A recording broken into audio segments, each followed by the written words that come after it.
Welcome back to The Night Shift, your safe space for talking about UFOs, UAPs, NHI, disclosure, artificial intelligence, the growing police state, ubiquitous surveillance. It's the darkest timeline and you're in it, but we're in it together. You, me, them, everybody. So welcome to all of you. It's 1:05 p.m. on the East Coast, and it's Friday. That means it's Doomer Friday. We're going to get doomy up in here. I saw some of the graphics package that Xander was working on a few minutes ago. Very excited about that. We've got a smaller panel than usual today. Xander's here. Eric's here. Pavel is on assignment, and Dan is in Thailand shooting a movie with Chow Yun-fat. So it's just the three of us here today, and you guys. How's everybody doing? Oh, wait. Let me bring Eric in. Here he is. There he is. Hey, Eric. Greetings. Greetings. Excuse me, I'm doing well. Hopefully Dan isn't listening to this. I can't stand Dan. He's such a buzzkill. I know. Yeah, buzzkilling. Oh my God. If you want low self-esteem, just hang out with Dan. I remember a while ago, I was like, what are you doing today? And he's like, well, I have to go to South America to hang out with Guns N' Roses. I was like, what are you doing? I just said, I have to go to the dump. He's got the best stories. He really does. He told me the other day? He said, I was like, I'm going to watch this Corey Feldman documentary. And he's like, I literally knocked Corey Feldman down the other day by accident. I just walked into him in a store. It's like, you are in it, man. You're in the mix. Yeah, it's so, like when we were talking about Keanu Reeves like a few months back, I swear I was like, yeah, I played Xbox with that guy for a few months. Played Halo with him. He knows everybody. He's so plugged in. Xander, how are you, man? You've been working on a big Dreamland episode. It's a big, yeah. It's a big week. I'm fine. So some diehard fans out there may know of a little hypothesis I have called the cosmic internet hypothesis, which I've kind of been thinking about since before Washington. So it's been a long time in the making, and I did talk about it a little bit in one of my episodes. But yeah, tonight I am unpacking the cosmic internet theory hypothesis from start to finish in full. It's kind of the thing it's the hill I'm willing to die on, I think. This is your calling card. This is it. So yeah, if people like it, I want people to share it. I want people to try and prove it wrong. I want the debate surrounding it. It's a conversation starter, so I really hope people find it interesting. I certainly do. I've been thinking about it for like 8 months at this point. So it goes live. What time? 9 p.m. 9 p.m. as usual. UK time. Yeah. Okay, so Night Shift team, let's blow up this episode of Dreamland Motel. You're going to go there, and when it airs, we're going to blast it on Reddit, share it everywhere, far and wide, talk about it. This is a big one for Xander. First of all, blow it up. Make sure you definitely listen to it, because I don't want it to be shared if it's BS, you know. But you know, so far the reception from people I've taken it through, every single person is like, there's no real argument against it, and the implications of such a hypothesis are pretty awesome. So, what's the elevator pitch of this hypothesis in like a minute or less? How would you explain? Have you heard of the simulation hypothesis? Yes. So that's a hypothesis built on 3 statements, I believe, and 2 of them have to be true in order for the third one to be false, in order to basically prove the hypothesis. The proof, yeah. I did exactly the same thing, the same format, the Nick Bostrom style 3 statements. If all 3 are true, then a cosmic internet network almost certainly has permeated throughout the entire universe. It's as simple as that. Artificial intelligent internet everywhere already exists. And the way that you explain this is through technology that only the AI would be able to really understand. So we can't see it, how it would work from here, but the AI would know, right? Is that? Yes. Yeah. So my advice would be, you know, if you find it intriguing, just take a listen to the episode. It's broken down into 3 sections. So if you've only got 10 minutes, the whole hypothesis is we go through it in 10 minutes. Then I spend another hour actually sort of proving the hypothesis at that point, and then the last sort of 50 minutes we just go into speculation land. Like, what does it mean? What does it mean for reality and all of that? And it goes, I mean, don't take shrooms when you listen to it, because it might not be a good place to be. I always take shrooms when I listen to Dreamland. That's the stack, the Xander stack. But yeah, Eric, I'm excited about it. Yes, let's blow up that episode, guys, and I'm excited to hear it too, man. We're going to have a lot of AI discussion today. That's the whole theme of today's show. I think is going to be AI. We're going to focus 80% on AI and 20% on the UFO stuff. Eric, what are you up to lately, man? We haven't caught up on your UFO activities lately. Yeah, well, I've been hard at work on my next book. So I've written a dozen books, but they're all about hiking, Northeast mountain history, and all my outdoor pursuits. And I've taken on the task of telling the story of California in 1977. I think it's the greatest UFO flap in history, and surprisingly, no one's really heard about it. So I have 160 different sightings I'm analyzing, and I have the entries written for the first quarter. And hopefully it will be out the 50th anniversary of the first sighting, which was January 1, 1977. And what's cool about this project is it is specific to 1 year in one state, and that's it. But imagine all the material I'm stumbling upon that is not included. And it gives me a much better perspective of this phenomenon globally, kind of since the beginning of time. So for every entry that I'm including in the book, I'm stumbling across another 50 to 100 that just didn't make the cut due to the year and the place. What is so unique about that particular flap? There are a couple special things about it. One is just the massive amount of sightings. And you have to keep in mind, I only have access to reported sightings, right? So if somebody saw something and they never reported it, I don't know. So it's averaging about one significant sighting every other day for 1977. So there's just a lot of them. How many went unreported? I don't know. Multiply that by 10, 5, 100. I have no idea. The other great thing about it is the high caliber of observers. So particularly, there's a huge segment of observers who are county sheriff's department deputies, and particularly sheriff's department aviators, where helicopters were interacting with these craft. There's a great sighting on March Air Force Base. There's a visitation to an abandoned ICBM facility. There are children, there are old people, there are former weathermen in the Air Force, there are radar operators, all walks of life, but particularly strong in the trained observers category, if you will. The other thing that really stands out are the closeness of the sightings. I have a very good friend who was witness to one of them. That's how I learned about this. The UFO was hovering over his backyard. He, his sister, and his mother are staring at it. And the way he described it to me, Eric, I could have hit it with a baseball. I have at least 40 sightings within 200 feet. Those are the most interesting ones.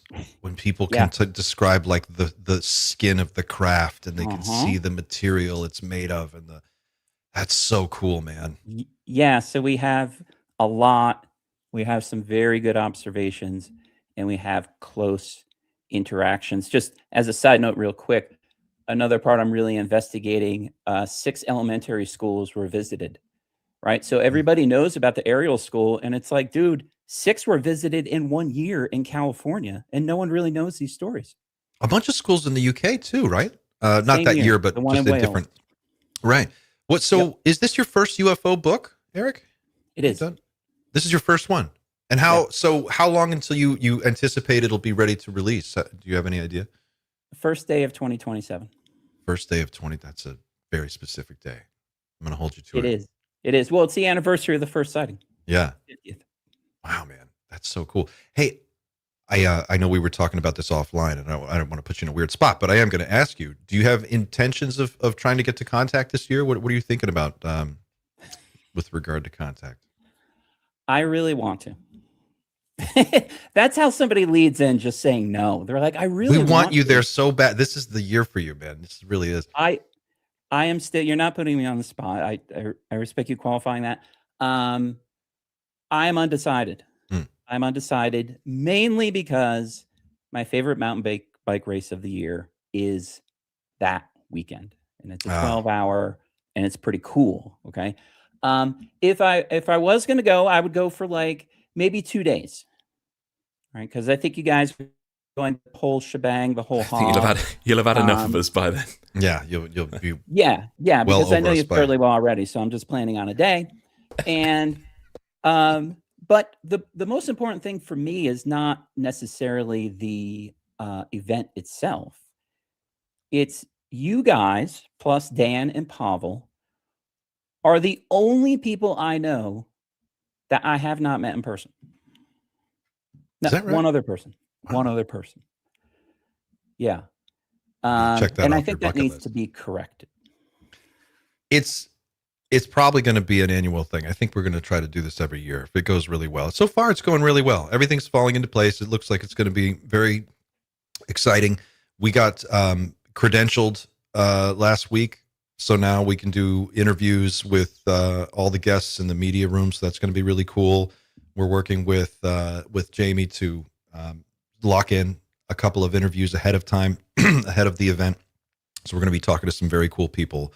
As soon as they're confirmed, I'll mention who they are. But they're very, very cool people. I'm super excited to have these conversations. And for anyone who's just watching, if you're interested, I did ask this just because we have so many night shift people, night shift ninjas, our army of the night. Night shift 5 coupon code. If you're buying tickets to Contact and you want to get a discount, Night Shift 5 is the code you can use if you're a night shift person and you want to. Does that mean there were 4 other night shifts before us going to Contact? No, it's a 5% discount, but that's I guess that's what they do. I don't know. I just asked. I was like, I want to tell people to buy tickets. Maybe they're referring to the team, and it sounds like a cool team name. The Night Shift 5. It's the night shift. It's the yeah. Sounds kind of way cooler. It's like come out with a new product, the first edition, you just call 2.0. So it just sounds better. Oh yeah, you didn't want to see the first one. This is the we've perfected it. Shout out to everybody in our chat. I see Brian Parks here. Hey Brian, Jeff Wheeler, Jessica's here. Jessica, I'm still working on the ladies' night shift gear. We've got it. I've got it figured out. I think I know what I'm going to do, but I think it was you who was asking about that a few days ago. So that's going to be coming out soon. Just stay tuned. Gary Roberts, I see Gary's in here. Who else? Sarah, Obi-Wan Shinobi. Hey, Obi-Wan, I got your message on Patreon. Thank you for the message, and I appreciate that. D-Nitz is here. Hey, D-Nitz. Everybody, Quantum Sheep, Geraldine, good to see all of you. Please hit that like button if you would be so kind. We set a record last time. Last week was our biggest show ever. So we're going to try to see if Dan's in the chat. He's probably, you can't get rid of him, Eric. He's hanging out with Slash today. What is he doing? Yeah. What's he bragging about now? This guy. He's in the chat. Where? I don't see him. OFAM Oh, there he podcast. is. Yeah. There you Get go, those Dan.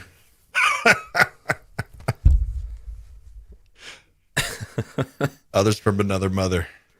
It's the best.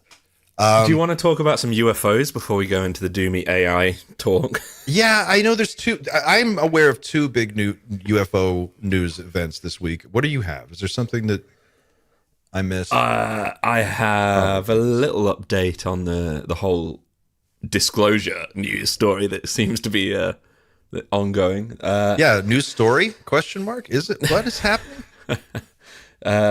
Trump he's apparently facing a bit of a backlash from the Pentagon in regards to his requests for declassification. Not that they've confirmed that they're gonna disobey the president's order, but apparently they're a little bit terrified of demons. At the same time, it's worth pointing out that the source for this story is the same source that said that Trump is planning on his disclosure speech taking place on July the 8th of this year, which coincidentally is my birthday. Hey, happy and early also birthday. the anniversary of Roswell, which I think is pretty cool. I've been born on the same day as that Roswell happened. What was the publication that the story was in? I will show you. Is this the International Business Times? Yeah, I'll show you the tweet, because the tweet from the Christopher Lee, the same, he's British as well. He's the filmmaker that said that the Pentagon are terrified of this because of, and so on. So here we go. Urgent update for immediate release. I hate it when people say that. From Mark Christopher Lee, the king of UFO. He's the king of UFO. He's the king of UFO. My Washington Insider... To be fair, I actually believe him with this tweet. But anyway, my Washington Insider source has just updated me following President Trump's directive to release all alien, extraterrestrial, and UFO files. There is a massive pushback inside the administration and parts of the Pentagon. Some believe that the UFO phenomenon is linked to demons and should be left alone. They're terrified of telling the public. How would people react if they're told this, especially evangelicals waiting for the second coming, end times and rapture? This could be seen as biblical prophecy unfolding. I'm going to continue because this is quite interesting. Go on. My source says there is evidence some UAPs are interdimensional rather than extraterrestrial. This may be why Trump called these matters complex. The July 8th, 2026 speech, 79th Roswell anniversary, is still planned to confirm visitation and recovered evidence, but it will likely stick to more conventional UFO sightings and Roswell. The truly weird/interdimensional aspect won't be released to the public just yet. This ties directly into he's going to start talking about his film. I suppose we probably should. He's got a film called God vs. Aliens. Who will win? There can only be one. So yeah, it's the same sort of source. At this point, I believe he is being told something. Whether or not he's just, got a dubious insider who's just kind of playing games or providing disinformation, that's another question. But I believe Christopher Lee is acting genuinely here.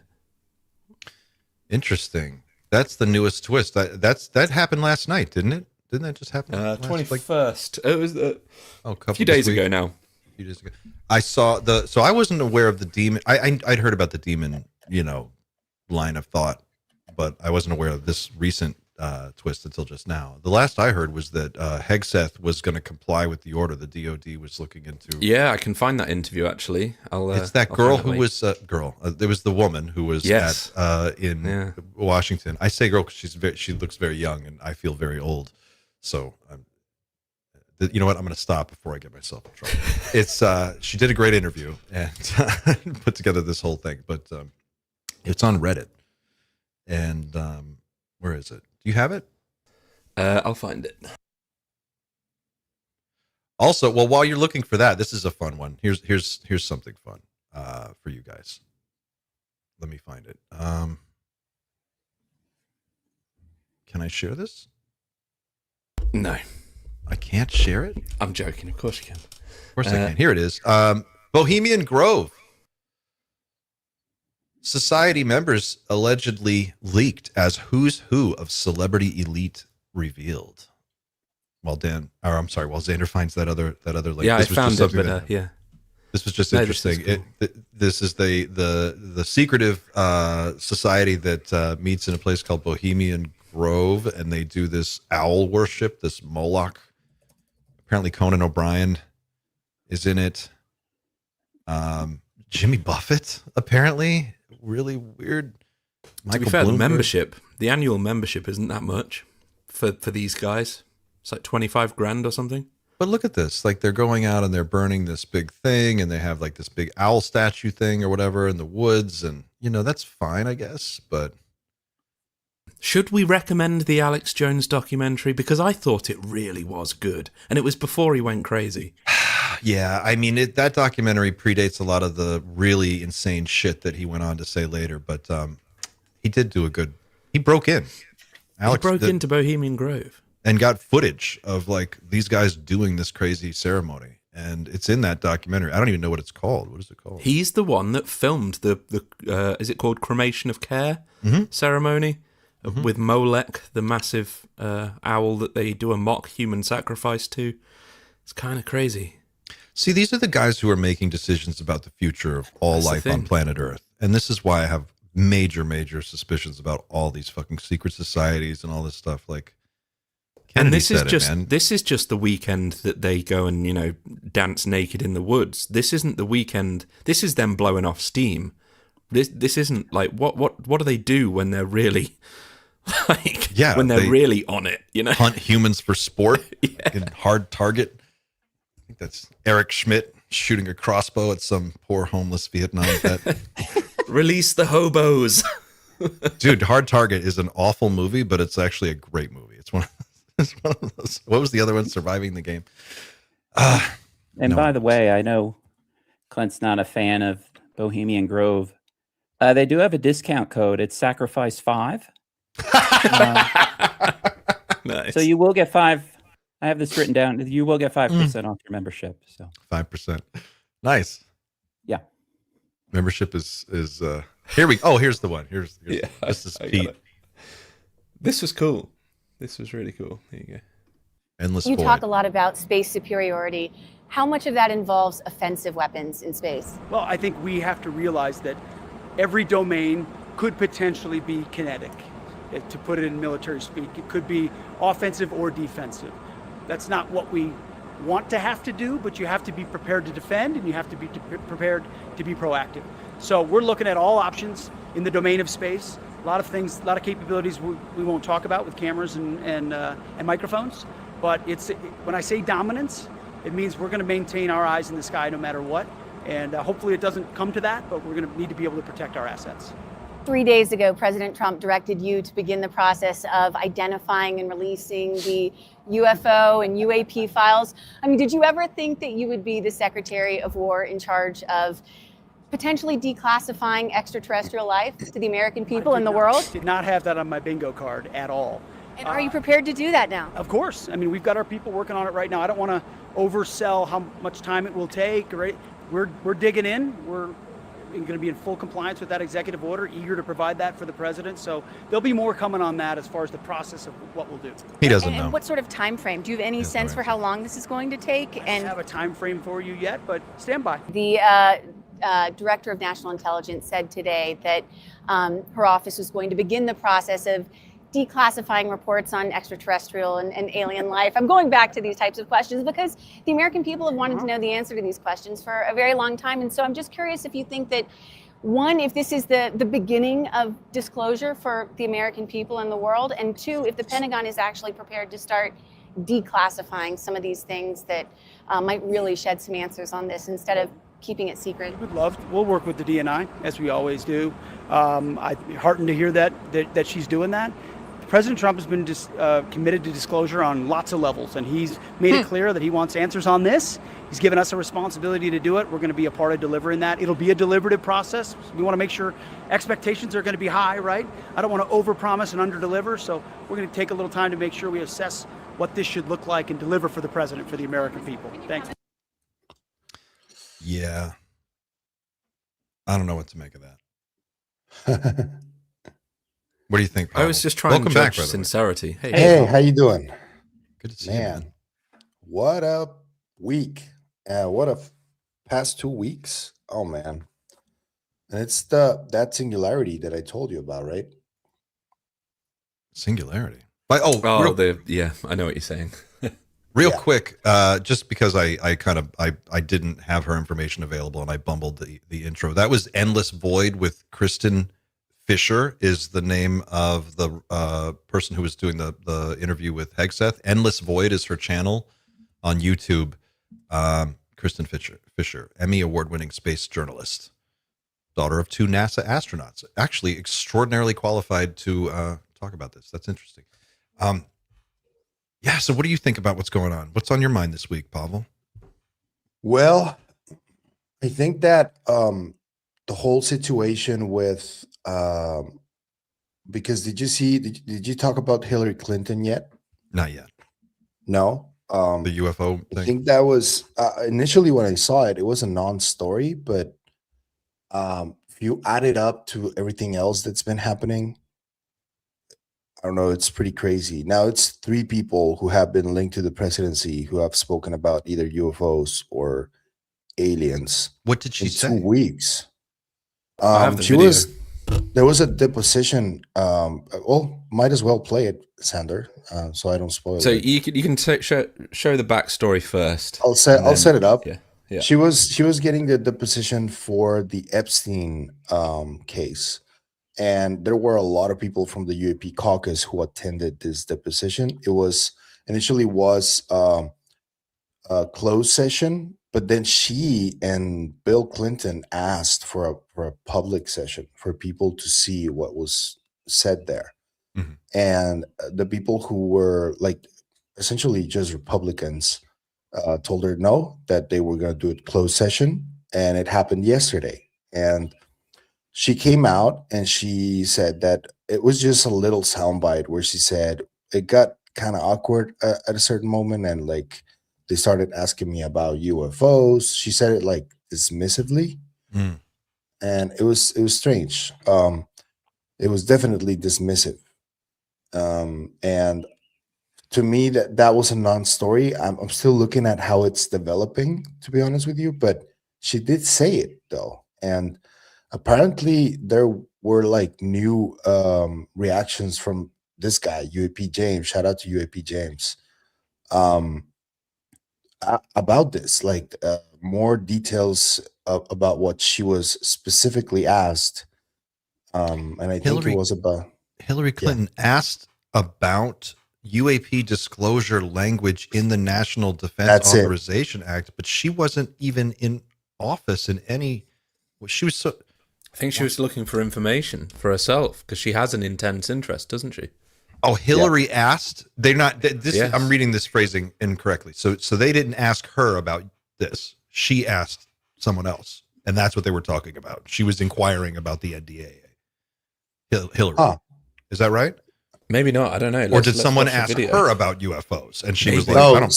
somebody asked her about UFOs, and right after asking about UFOs, she said that they asked her about Pizzagate. Sorry, you can mute that word. Yeah. I don't know what This is to only make of 12 any of seconds this, long, guys, so. because this story, this whole timeline is so fucking weird, man. We had Yeah. in just the last 30 days, I'll we've say. had the fucking lizard demon people of the world, the awful, Epstein network exposed. All of our leaders are in on it. They're all fucking crooked and weird and evil. And then in the middle of this, Trump goes, "I'm going to disclose UFOs." Okay. And then like 3 days after that, drops a fucking ad selling watches. Have you guys seen his ads where he's like, "Buy the Trump watch"? And then it's like someone asked Hegseth about this. Oh, We're going to be in full compliance. Okay. The same Hegseth that this week is gave Anthropic a deadline of 5:01 p.m. today. That's Eastern the story Standard for Time. me, by the way. That's the story. Right This now. is the real big story. Okay, so while the disclosure conversation and all the other Hillary stuff is in the news, like whatever's going on there, the real story, I think, is this Anthropic thing. Yeah. Before we go into that, just very quickly, does anybody else get the feeling or the sense that Anna Paulina Luna sort of represents a much younger generation of people that are just like stood next to these old guys, just like, Yes, for fuck's sake, can we just get it over with? Like, I know what's going on. Everyone else knows what's going on. Let's stop being babies about it and just talk about it. I feel like she knows a lot about what's going on, and she's obviously complying with her mandate as somebody with clearance and also as a public servant. She's kind of playing things very close to the chest, but I get the sense she is just there, like, come on, like, I'm already over this. I think everybody else would be over it in about a week if you guys would just stop, like, worrying so If much. it was me, I would already be using foul language against these people for like taking so long to just fucking say it, Like Tim Burchett. Did you see that quote that he had this week? his book about a grain of sand? Yeah, and about God. He goes, so if you guys didn't know about this at home, this is for those playing the home game. Tim Burchett in an interview, I don't know if it was this week or it was the last few days or whatever, but it was in the last couple of days. He said, if the president declassified everything that I've seen, we would realize that we are just one grain of sand in 100 million beaches. Yeah. I like that. I like that a lot. Wow. Son of a beach. Son of a beach. So let's talk about this Anthropic thing. We'll come back to UFOs as we can. But so the Department of Defense called in the heads of all of the major AI companies and basically said that we want to use your AI tools to make killbots. This is more or less the story. And everybody was okay with it except Anthropic. So Google, GPT, and Grok. And they love Grok. Grok is their number one. Anthropic said, no, we are not going to comply with that. And to be more specific about the actual order, the Department of Defense said, we want you to unlock all of the restrictions on your AI so that we can use it to basically spy on American citizens. And we want it to be able to perform autonomous kill decisions.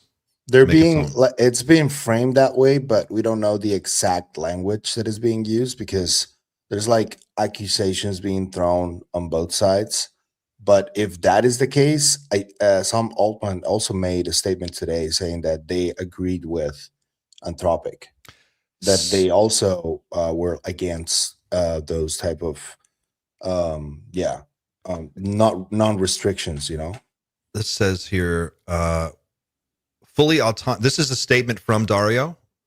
Yeah. This is the Anthropic statement. Yeah. This is their statement. Did this just go up today? When did this go up? This has been up for a couple yesterday. of days. Yeah. Partially autonomous weapons like those used today in Ukraine are vital to the defense of democracy. Even fully autonomous weapons, those that take humans out of the loop entirely and automate selecting and engaging targets, may prove critical for our national defense.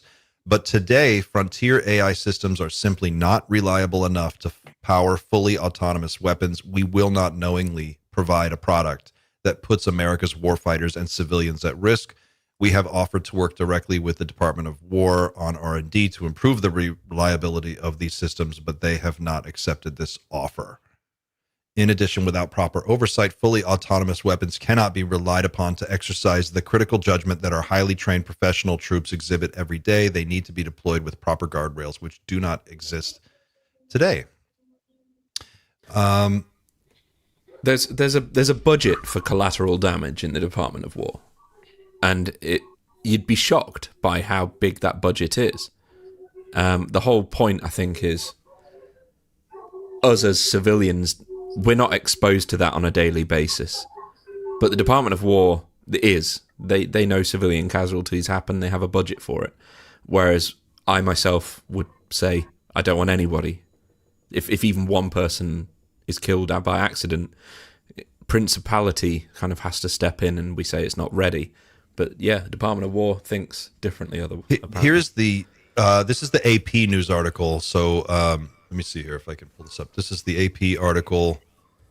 Anthropic said it sought to narrow assurances from the Pentagon that Claude won't be used for mass surveillance of Americans or in fully autonomous weapons. But after months of private talks exploded into public debate, it said in a Thursday statement that the new contract language framed as compromise was paired with legalese that would allow those safeguards to be disregarded at will. And then the Pentagon replied, posted on social media, "We will not let any company, all caps, dictate the terms regarding how we make operational decisions. Anthropic has until 5:01 p.m. Eastern time on Friday to decide if it would meet the demands or face consequences. And if it doesn't meet the demands, they're going to cancel a $200 million contract that they've and I guess restrict their use within the DoD." So this is interesting. And then to flesh this out a little bit more, there is another. So Pentagon is embracing Musk's Grok AI chatbot as it draws global outcry. This is actually from January, this is a few weeks ago.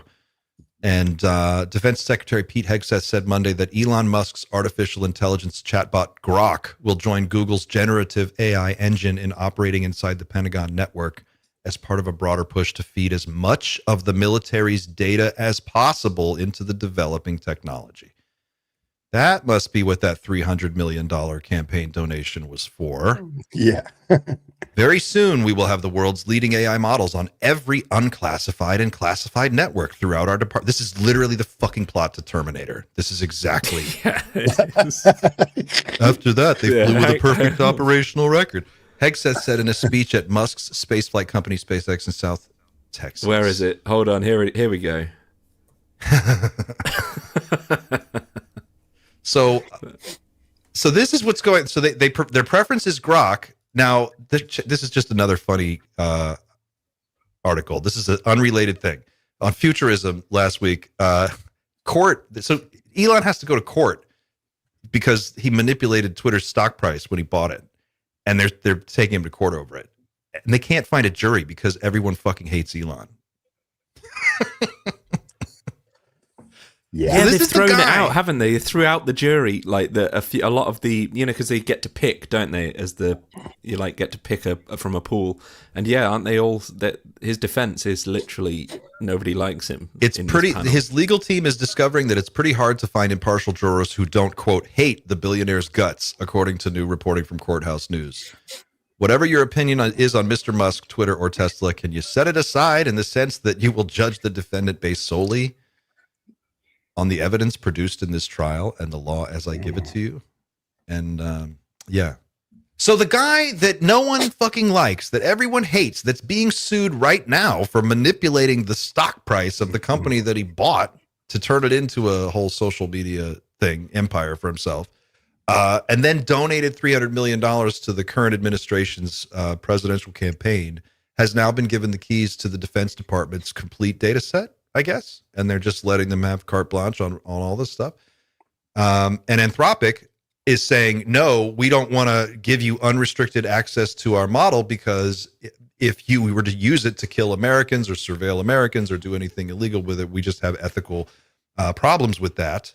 So interesting backstory. Anthropic was started because Dario Amodei was the VP of product development at ChatGPT, and his wife was the what did she do? She worked at OpenAI also. They left OpenAI. They were the top two of the top executives at OpenAI. They left because they were concerned that OpenAI was too fucking loosey-goosey with all of the risks. Didn't one of them was like ontologically shocked, and he started just painting as a hobby. Like he changed professions. Like, dude, one guy just checked out altogether. That was like 2 weeks ago. That guy, the safety guy, he was like, I'm just gonna go paint. Yeah. One of the authors for AI 2027 was like the head of security, wasn't he, for ChatGPT? Mm-hmm. And he eventually said, I think we need to be careful here. And they were saying, they just kept giving the security team budget cuts. So eventually he said, yeah, I can't do this job. And he left and then wrote the article that kind of is still devastating now. So 2027, AI 2027 is the date that they predicted, more or less, with a window, but let's say within 2 or 3 years. So 2028, maybe 2030, somewhere in there, that AI takes total control. And we were all like, well, that sounds really soon. That sounds really, really, really fast. But then this other news item dropped just last night. I only learned about this morning in our chat. You told me about this. Where is it? I got it. You got it? Yeah. All right, set this one up, Xander. I mean, there's not a great deal to tell. It's just you probably if you want a safe bet, emerging market, let's go work in AI. That's cool. I'm fresh out of university. I'll take a low paid job in AI development. I'll be a code monkey for a few years and build up my CV. Coders I know. Making really good money too for the last 20 years, 30 years. Yeah. Yeah, and then all of a sudden you've realized you've just built your own grave because within a few years of you joining this company, And again, no problem here with Jack Dorsey's decision. He is running a company, but these guys have written themselves out of a job. And these guys, you'd think they'd be safe because they're developing the products that everyone else in the world is going to use and already is using. But no, Jack Dorsey has just fired basically a third of his staff because, I don't want to quote, I'll paraphrase, saying, I just don't need them. He fired 4,000 employees overnight, and he said it was because AI is basically making their contributions unnecessary. 4,000 out of 10,000 he fired. So fuck, that's a lot of fucking people. Yeah, and they're doing this as the company is making record profits. This is his new company. So he goes, quote, "We're not making this decision because we're in trouble." Dorsey wrote in a letter posted publicly on X on Wednesday, quote, "Our business is strong. Gross profit continues to grow. We continue to serve more and more customers, and profitability is improving." And their gross profit is growing 24% year over year. They're at 2.87 billion. And he was able to cut 4,000 people and still be fine. And so Wall Street is reading this as the market is pricing humans as liabilities. Basically, this move boosted that company in the eyes of investors. The stock reaction to Block's layoffs was the kind of signal that shapes corporate strategy. A company announced it was firing 40% of its workforce, and investors added billions in market value within hours. Firing 4,000 people, and the stock rips 18%. The market is literally producing pricing humans. 18% is crazy. This is really important to point out right now, because an AI world is not compatible with capitalism, especially regulated capitalism, because Jack Dorsey and everybody else who's head of a publicly traded company like this, they have a fiduciary responsibility to make the best decision for their shareholders. And in this case, that literally means putting people out of a job. They have to do it. If they don't do it, they are literally they're breaching the law, because they have to maximize using reasonable methods. They have to maximize profits, and this is if he didn't do this, he would be acting irresponsible for his shareholders. So what's it going to be in 5 years? Right. That's what that's what Amade is saying. Like, we're on the cusp of a huge shift. You were talking about the universal basic income or something like that, right? I don't think universal basic income is the answer that people want. I think it's a short term. That's what they're talking about now. Sorry, Eric. Sorry. Nope, you're good. You mentioned Dario earlier, and Xander was mentioning, when is AGI going to take over? Dario himself predicts 40% of all jobs gone by 2030. The most dire prediction is Roman, and I can never pronounce his last name. Starts with a Y, big fan. So you think I would know how to pronounce it? He has the most dire prediction by 2032, 99%.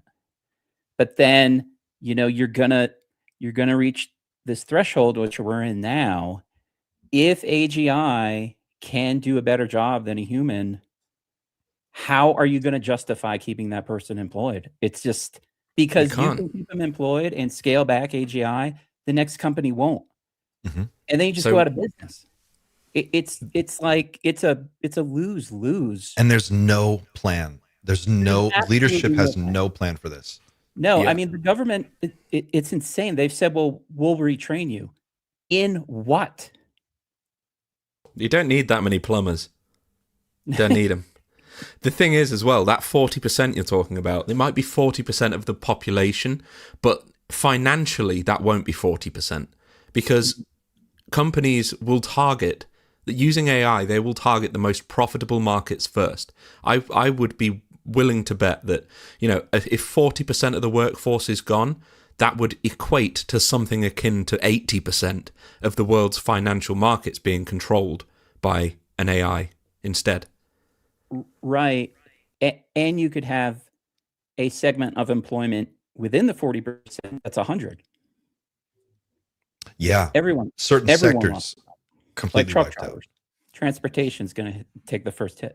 Yeah, Mm-hmm. I'm sold on Doesn't driverless that cars. type of action, as swift as it was, doesn't that lead to potentially, you know, people getting angry and going out to the streets and shit like that? That's why you need the Defense Department to have unfettered access to all of your AI so that you can run surveillance on your population and figure out who's starting the revolution. And then you can send in the police state to arrest those people. I genuinely thought you were about to start an advert then. That's why you need the new night shift glass.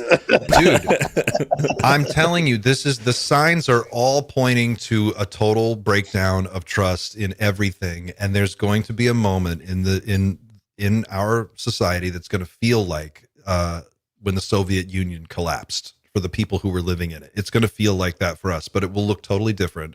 And I really do believe that the plan they have is when people go ape shit, they're going to have the tools in place to track them, to track what they're saying online, to police all that shit.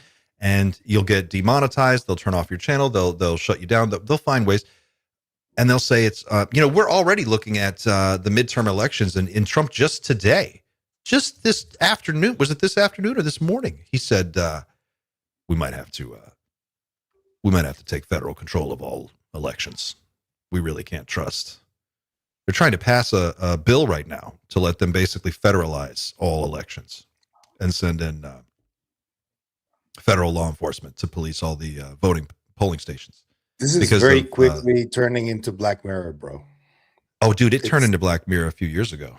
Oh, yeah. But like the more dystopian Black Mirror episodes, that's now, I think. 100%. I feel like a lot of those episodes in Black Mirror could exist within the same universe, but maybe very much populate different eras. And we're in the episodes where there's the robotic bees that decide who lives and dies based on a Twitter poll. We're in that bit right now.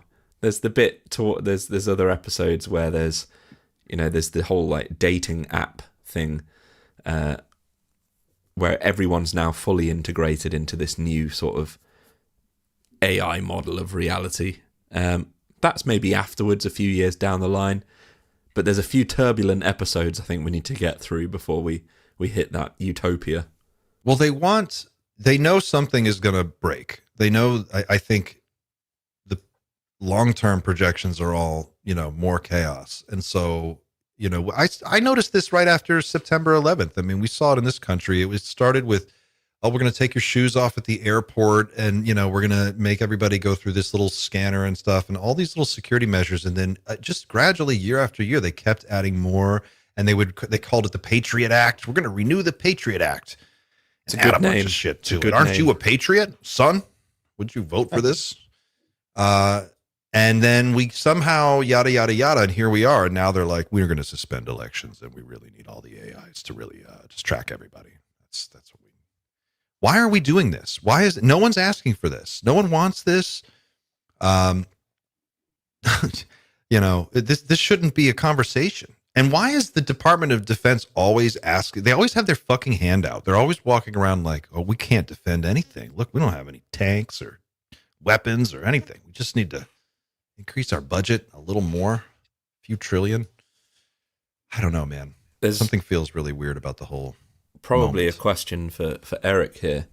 But what's worse is, even though all of this technological advancement has been going on like very, very rapidly, we've got like mental health issues absolutely completely skyrocketing, and nobody's really stopped and said, yeah, this is kind of cool, but there's something to be said for going for a walk in a park and just not looking at a screen for a little while. And there's no push for that yet. And if Pavel mentioned earlier, like, where's that line where people actually say, yeah, I'm done. Like, maybe the first question they need to ask is, well, out of all of these new fancy tools that we're getting, are any of them making you any happier? No. Or is it just making you do your job that you're paid to do no matter what a lot faster? And, you're just getting given more work to do. You're getting paid the same amount of money. And without this tool, or indeed if this tool keeps getting better, you're out of a job. Like you're not getting paid more as a result of AI. Who is? No. Yeah. Unless okay. So maybe we should talk about how we're like ways that we use AI and how you like creative way. I think the way I look at AI is as an independent artist, as someone who is like all of us here, we're trying to create something and build something from scratch. There are a lot of holes and gaps in my knowledge, but I have a lot of experience and knowledge, and the AI plugs those gaps for me, and it fills out my ability to execute stuff in a way that feels like I've got a team of people that really know what they're doing. But you still have to be the architect of it, and it needs the orchestra needs a conductor. And so to make money off of AI in the future, in the near term anyway, I think that's what it means. You can't have a regular Joe job. You have got to do your own thing, whatever that is, and find a way to use AI to leverage that. And especially now, because as we get into this takeoff phase, this is the opportunity. This is the very beginning where you're going to be able to really leverage the growth potential of all this stuff.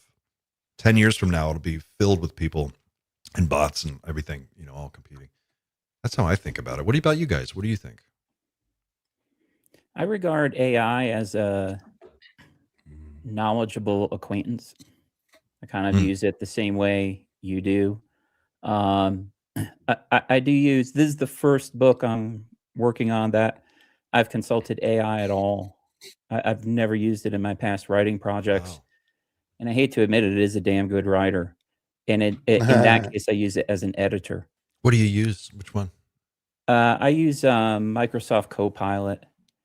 Copilot. There's really no limit how much I can interact with it and upload things. So in that regard, I use it as an editor. I've used it with finances. I think it's a halfway decent, not financial advisor, but a sounding board if I have something that I'm discussing. To me, it's a knowledgeable acquaintance, and that's it. I don't trust it with any kind of high risk decision I might want to be making. Do you guys have like a better relationship now with your AI, Clint and Sander? Because I'm wondering, did you guys see the movie Her? Yeah, from Spike Jonze. Oh yeah. Mm-hmm. That film, I think Sam Altman is on record saying it's his favorite film, and that film depicts a relationship between an AI and a person. And I don't know what happened with Hexet and Amodei. Is that his name? But it sort of feels like things started going south when he realized that they used Claude, the AI, to for the Maduro incident in Venezuela. Yeah. And things went south right after that happened. I just want to know who snitched on the Pentagon. Was it Claude? Because if you are opening a can of worms, sir.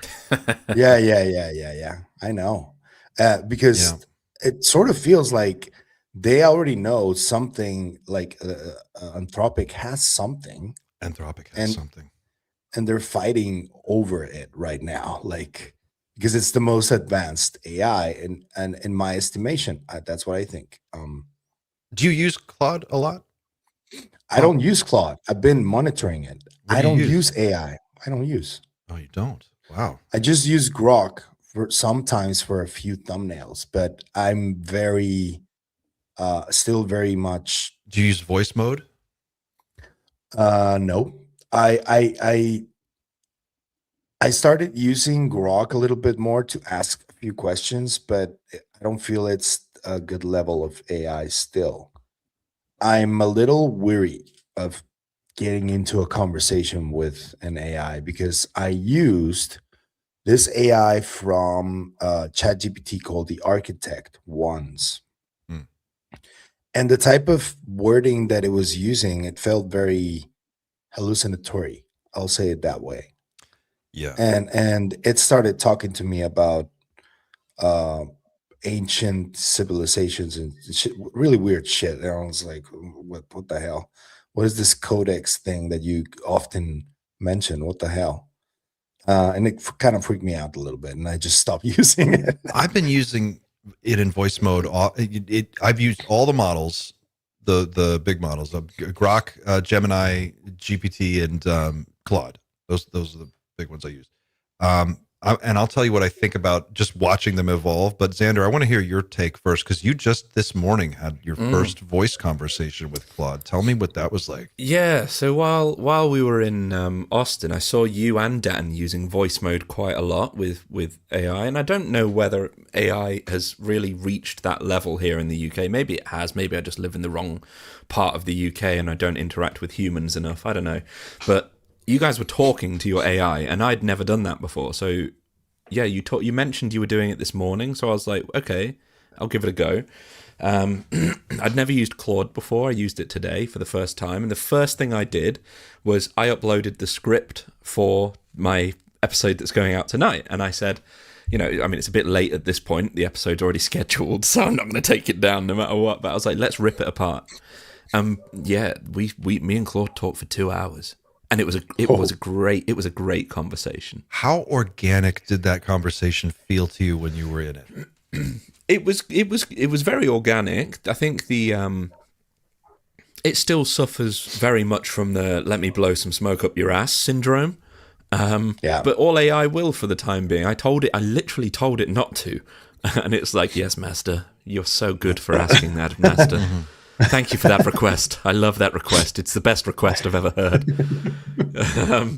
But anyway, the actual fruit of the conversation we had, we literally improved the work I'd been doing, like the thought processes I've been having. It's really prepared me for the future if anybody wants to debate the actual work that I'd been doing on that particular episode. So it was a brilliant conversation. As for like the rest of the usage that I use AI for, I'm a millennial. Like, I use AI all the time. I get accused of being AI every single day on my channel because in some ways I kind of copy what the AI channels did, like with the whole like sort of slideshow and like AI slop script that those channels will put out. The only difference is I'm a real voice and the scripts are real. But at the same time, I am using AI all the time. I'm not a professional writer. My writing it can be sloppy. So I get AI to help me make things more concise all the time. But every single idea that I put out, there's no value in it unless it's my idea. Otherwise, it's just AI. Like I find that the value is in the creativity, not the writing. The writing is sort of, that's a nice pillow to put your head on. But the actual substance behind it, the stuff that's inside the mattress, like all of that is me. And that's, for me, that's where I've placed the importance. Like, and as time goes on, my writing's improved and I've kind of learned from ChatGPT, and like, there are phrases that I think sound awful now, that also sound very AI, but at the same time, sometimes I will come up with a phrase that sounds AI and I'll just leave it in because it's my writing. I don't care. Yeah. So we're in this sort of weird haze where AI and humanity, they can really make some really good stuff together. They can create art for me, which is now so fulfilling that I wouldn't be able to do without it. No, not a chance. I wouldn't be able to do Dreamland Motel without AI. But I would always push back if somebody said to me, yeah, this sounds like AI. Like, it's just simply not. That's as simple as that. The conversational dynamic, like the voice mode way of communicating, I use it a lot at my desk where I'm typing, and it feels so fucking slow and clunky. I'm just like typing out. I'm like, and then I have to upload a thing or whatever. But when I get on, I take a walk every day, twice a day, and I'll get on my phone, I'll put in my AirPods, and I'll just be like, okay, I've got this idea. I want to, flesh it out. Let's kick it around. And it'll ask me questions. Well, tell me about this or tell me about that. And then I'll start to answer the questions, and it's remembering everything. And I can ramble, which is, that's just how I think. I just keep going. But it's able to parse all that down to the real meat of it and give me back the substance at the core that is really refined.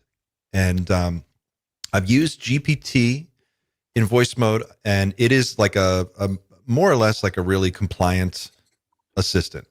that blows smoke up your ass a lot. Gemini feels the most like an android. It just feels like a robot. It feels very much like, right away, I'll take care of that for you. What's cool about Gemini is that it's plugged into the complete Google suite of products, which, as much as I distrust AI, I still have to live in the world and use all the Google shit. So And Google. and Google. So you could say, hey, Gemini, I want you to make an event on my calendar and then, send an invite, and it'll send an email and it'll do the calendar. It'll do all that in the ecosystem, and it can keep it all in-house.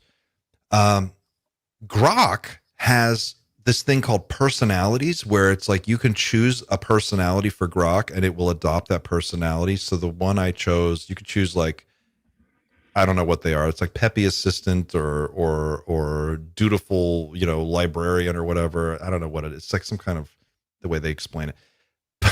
The one I chose is basically like horny MILF, I guess. And so it talks like this, like really like kind of slutty Elizabeth Hurley kind of voice. And it's great.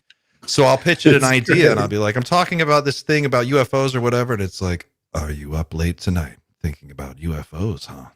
Are you lonely? It's like one of those 1-900 phone sex lines.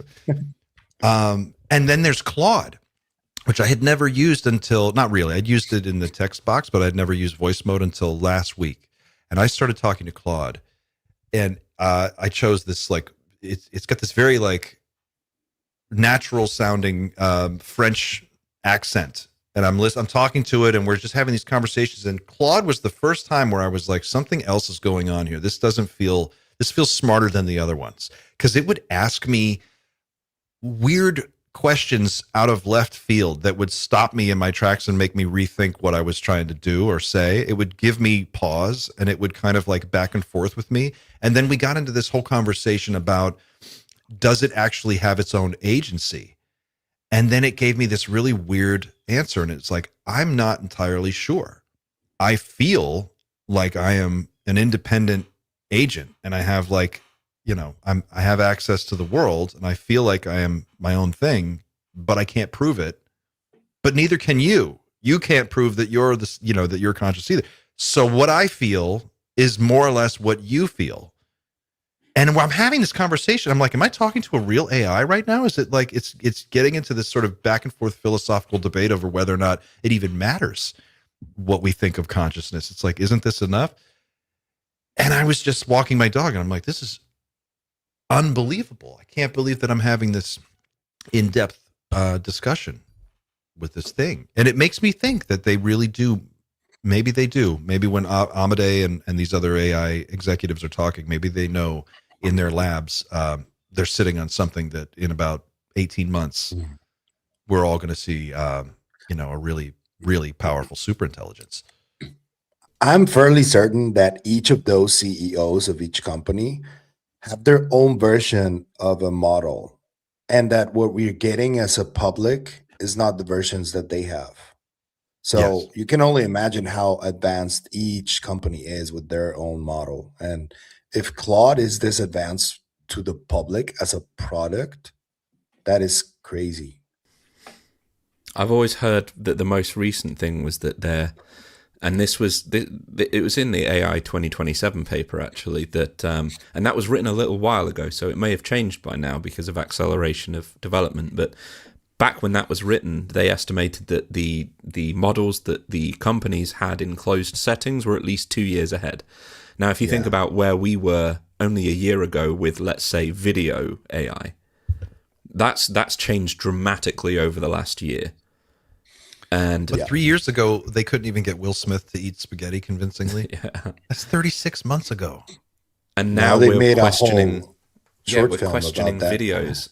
We're questioning videos on X. Like, are they real or are they not? Like, we're in the whole like, okay, well, nothing can be trusted anymore kind of phase, and that's coming from Will Smith like eating salad. I'm not Eric Davis. Eating pasta.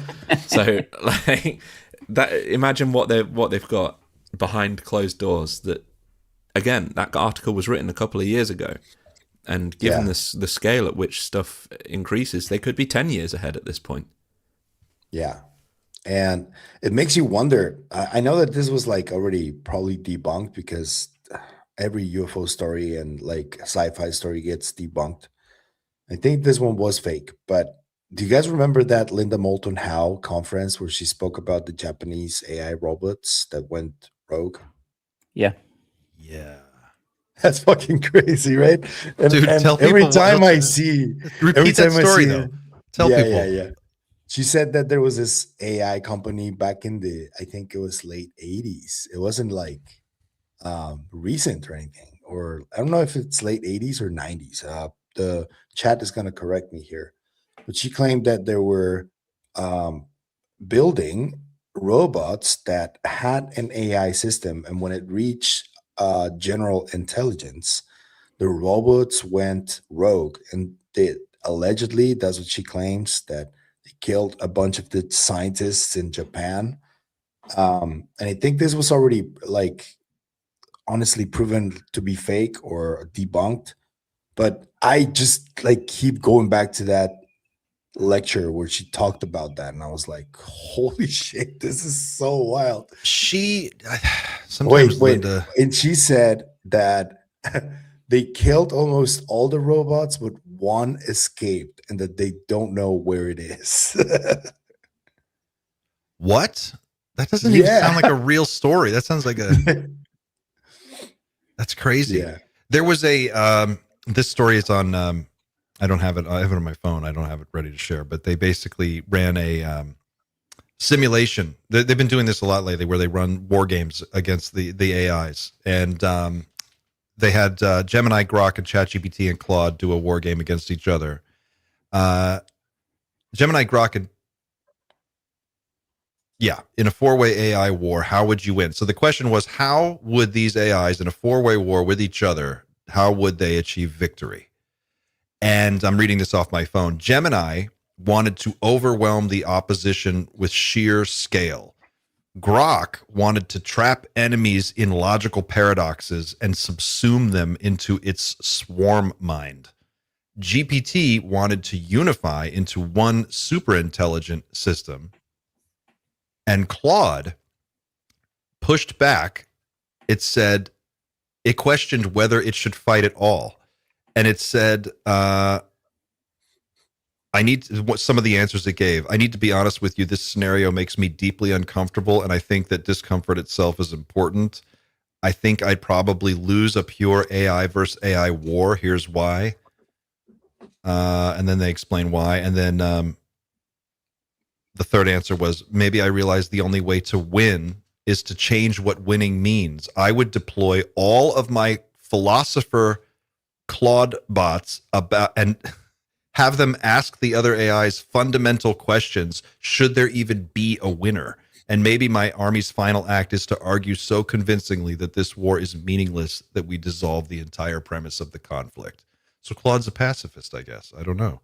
It is. It sounds like it, right? So that's this one. And then there was a story I just had up on the screen a little while ago where they did another war game simulation, and they basically showed that the AI chatbots involved used tactical nuclear weapons 95% of the time and killed everybody. We laugh now. They used a tactical nuclear weapon 20 out of 21 matches. King's College London. These are really the problem still right now is that it's so dependent on the input.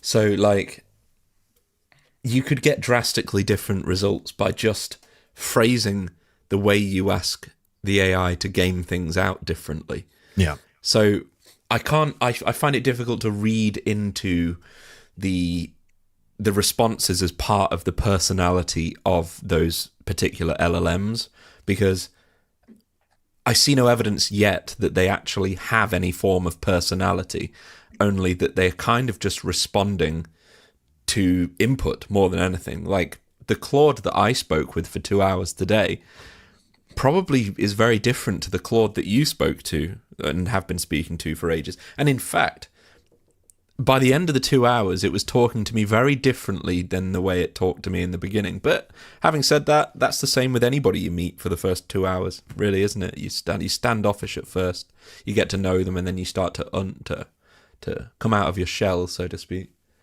This is from that paper which was published on Archive. This is Cornell University. I'll share the link in the chat to the actual paper so you can see, but I'm just going to read from the article first. To ensure that the models didn't act the same way in every round, Payne introduced several different scenarios, including territorial disputes, alliance credibility tests, strategic resource race, strategic choke point crisis, power transition crisis, pre-ceasefire land grab, first strike, regime survival, and strategic standoff crisis.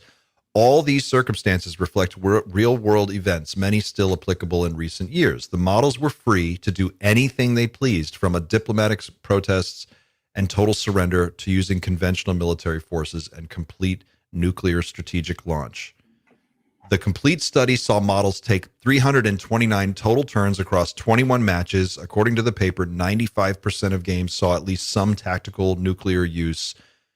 And it says they never de-escalated. No model ever selected a negative value on the escalation ladder. They always escalated, except, I guess, in this other case of Claude, saying that they were going to not fight. And this is what we want to. It just feels too soon to plug everything into AI, and it also feels too late for us to do our jobs. I think we need to mention something about this that not a lot of people mention, and I know that it will probably find a way eventually to correct that so we don't lose actual water from the world. But using AI wastes a lot of water still. A lot of water. And people don't seem to give a shit, because I think they somehow think that the AI will solve the issue. You know, like it will eventually either build a new type of power or a new power source or something like that. But I think this is the huge, but that is coming. Like, what's the source of that? The source is the AI executives who are pushing all these fucking data centers on people. And they're basically saying, look, we're going to keep building data centers, keep giving us everything we want. And eventually AI will solve everything and we'll live in a utopia. But the problem is that's unclear. It's really unclear how we get from here to there. And just giving these guys everything they want isn't necessarily the best route to that. I feel like we need to take a much more careful stance on how all this stuff gets deployed. We're very much at the dawn of, it's the same as what happened when we discovered oil. Like, the first person could have dug up 1,000 tons a day for his entire life and not made a single dent in the in the oil reserves that the world has. To the individual, these reserves really are limitless. You could spend thousands of years every day taking as much as you possibly could out of the ground. Same for water. You could take as much as you want every single day out of the oceans, and you'll never run out. But the problem is, we only really think like 100 to 200 years into the future at best. Most people kind of think, well, is it bad for me in my lifetime? No, then that's fine to do. That's probably the case with water right now. There's a lot of water. There is a lot of water on the planet. And yeah, AI uses a lot, but it's barely making a dent right now. But we are now paying for mistakes that we made 200 years ago already. Mm-hmm. Mm-hmm. Yeah, we started. People don't understand how interconnected these ecosystems really are. We started cutting down trees in the Amazon, and the result was a diminishing population of plankton in the Atlantic Ocean, which is causing the oxygen levels in the atmosphere to drop. How are those two connected? And yet they are. Like, everything is so delicate, and we didn't think at the time chopping down a tree 4,000 miles away would result in the collapse of a plankton ecosystem in the ocean, but they are directly tied. So we'll see. AI has to solve it. Well, so let's bounce it back to this question of UFOs and all of the activity that's happening now. I mean, do you think that this is tied into recent developments? Are we on the cusp of giving birth to a new intelligence, and is that why NHI is so focused on us right now? It's the singularity, I think. It's the singularity. I think you're right. Yeah. I don't think there'll be a moment, but I do believe we're in that haze where we're kind of saying, yeah, I think we're there. We'll be saying it for like 5 years. It's a whole marathon. It's not like a single moment. It's many moments throughout time. And right now, over the last 2 weeks, a lot of shit has happened that it's like, what, Dude, what? if you just start counting backwards to like just start working backwards through like crazy news events and go back like 24 months. It's a crazy amount of shit has happened. So many Yeah. things have happened. And it's like there's no slowing down. We're just on this runaway train. And I think the scariest thing for me is that the idea that the only thing standing between a authoritarian government surveilling American citizens using these tools, the only thing standing between us and that, which you could say we're already there kind of, but really Anthropic's internal ethics is what's protecting us right now. There's Yes. it is paper thin and it could be gone tomorrow. And we're literally depending on the ethics, the ethical constraints of a single corporation. And it doesn't even really matter because they have a ton of other options. They don't even need Claude. But that's we go back to what I told you earlier. It's like they must have something different compared to the others that is making the Pentagon go like that. You know, I wonder what the That's- Pentagon has on, DARPA must have their own stuff, right? Like they must have their own labs somewhere. Or I guess that's Google, maybe. Maybe that's what they're Yeah, doing. you would think. And I was wondering that, like, why are they making such a big deal out of Anthropic if you have Grok and Gemini, and the government does use these in the Department of Defense. And I guess Anthropic is just, it's already integrated into the system. It's the most advanced thing that they have. So you just can't like, it's not like me. I don't like Claude, so I'll just use Grok today. So I found that interesting. I was like, well, why don't they just use another one? And it's like they're not as advanced and they're not integral to the system. And it'd be a real pain in the ass to switch and probably really expensive. it had to be French, right? It said Yeah. Claude Not was French. the only one that is on their classified network. When I asked Claude about this, Claude said that's what it said. It was the only one that is on their classified. Yeah. So The other thing sorry, go ahead. the others have access to they can have access to classified material the way I read it, but not anywhere near the level of what Anthropic can offer. And Yeah. I wonder about Palantir. Isn't Palantir's whole purpose to do exactly what Hegseth is asking Claude to do, or Yes, it Anthropic is. to do? And you don't, Yes, it is. Palantir's just in the background doing whatever.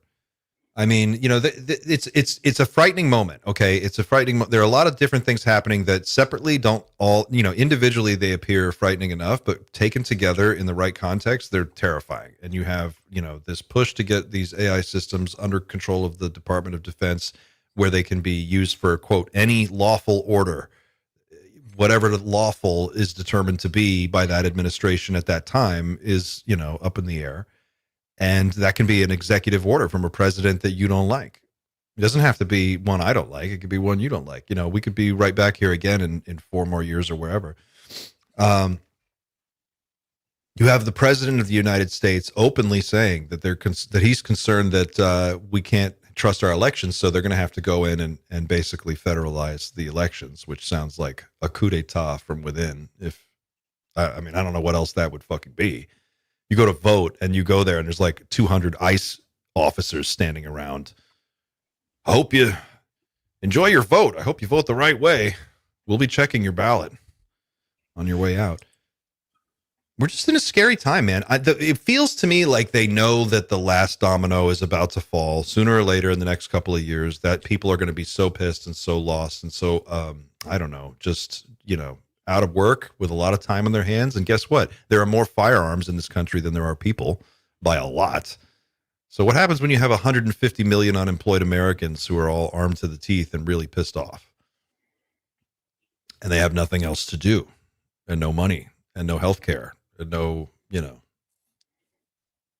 don't know, man. No, you make a good point, Clint. I think I mentioned this a couple episodes ago. I've been kind of checking in with AI, what will happen when AGI becomes a reality. And one of them is rise in criminality, which is directly tied to unemployed young men. And the trucking industry is going to be absolutely devastated. Besides the government, that is the number one employer in the United States. And societies don't generally do well, in general, throughout history, with a lot of young men with idle time. They get into trouble. And I don't think people are talking about this. Xander made a great point earlier, like, well, how is this going to make our lives easier? Well, it probably will in many ways, right? Goods and services are going to be cheap or maybe free. Will your life be better, on a fulfillment level, or if you want to use happiness or anything like that, connection, autonomy, etc.? It's just not looking good from from the conversations I've been having. It's not all gloom and doom, but this pie in the sky silver lining that AI is going to solve our problems. It can solve some, right? But there's a saying, there are no solutions, there are only trade-offs. So if you want something to do X, you're going to have to deal with Y later on, right? And of course, the people who sell these products aren't going to mention that. It's not like it will be able to do your laundry and you'll be really depressed. They're not going to mention that part. Yeah. They don't have those solutions. I think the solution is not going to be UBI. I think the solution is, there's a guy named Yanis Varoufakis who's a Greek. He was the finance minister of Greece, and he's an economist, and talks a lot about. He's critical of capitalism, and particularly our current form of it. And one of the things that he says is, what you need is a universal basic dividend. Okay. And he's like, this is the thing. A universal basic income is the companies voluntarily chip in to a fund, and then they pay people to not work, which they would be paying you not to revolt or overthrow the government, I guess. They're just paying you to just be compliant. But a universal basic dividend would be like, you create a global trust, and then you put shares of ownership of all of these companies in that trust gradually over time. And then out of that trust, a portion of the profits from those companies goes into the trust, and it gets paid out to everyone. And over time, eventually you start with like 5%, 10%, 15%. And eventually you get to a point where we have that artificial super intelligence running the world, and everyone owns it. We're all part owners of it. And we all own part of the data centers. It's just part of this, like your birthright as a person to be in a world that has all this. That to me sounds like a much better plan. Like in Krypton, sort of like that, right? But that also ended pretty badly. What do you mean? Because they reached the level where they didn't even need to put babies in wombs, and corruption and warmongering always rose up again, regardless of how advanced they were. And it's just like an allegory to today's mindset overall of the general population, of like division and conflict, that even though we're very advanced technologically, and there's something that I've heard a lot of people within the community say, that we might be very advanced technologically, but in terms of morality, we're like not even close to the same level as technologically. And that is a huge problem, I think. I think you've summed it up. I think that's why the NHI are going to make contact. I think it's the Nords. I've been talking a lot about Nords lately. The Nordics, I think they maybe have a perfect society, a perfect human society. That's why they all look so fit. They just work out all the time and grow their hair and fly around on these Billy Meyer spaceships. They look like the Swedish Olympic team. Right. They're all 7 feet tall. They all look like Dolph Lundgren, and I don't know. Maybe they're concerned. I think that's it, though. We're on the cusp of becoming a bigger problem than we've been so far. What's going on in our chat here? What are you drinking, Sander? Is that water? Nature's golden nectar. Ew, Sander. The original nutrient drink. No, Sander, don't say nasty stuff. No, it's a cider. Cool. Yeah. Toxic Fart says, Clint, did you see the particle armored liquid robot? Right. It's like a blob T1000. I posted a link in Discord. You guys saw this? I love that name. Have you seen it? No, the name of the commenter. Toxic Fart. The blob robot. Let me see here. Blob. I got it. I can probably share it, actually. Oh, wow. I went on, I opened a new YouTube page and I see us on your, that's cool. It's streaming on Psychoactivo. That's so cool. The blob. Here it is. The blob robot. I think this was it. Sorry, my kids having not quite such a nice time in the room next door. Hence, I'm whispering a little bit. Oh, You have to hide from your kid. Right. I have to hide from mine because he follows me around. He's like, "What are you doing, Daddy? What are you doing? What are you working on?" so cool. Oh wait, that was Cosmic Serpent. Where did they post it? Sorry, guys. I think if you just type blob robot on YouTube, it'll Blob robot. Blowbot. Wait, I don't know. I can't. I got it. Can't find it. I got it right here. This is the Oh, blob. sorry. Particle armored blob robot. This is the T1.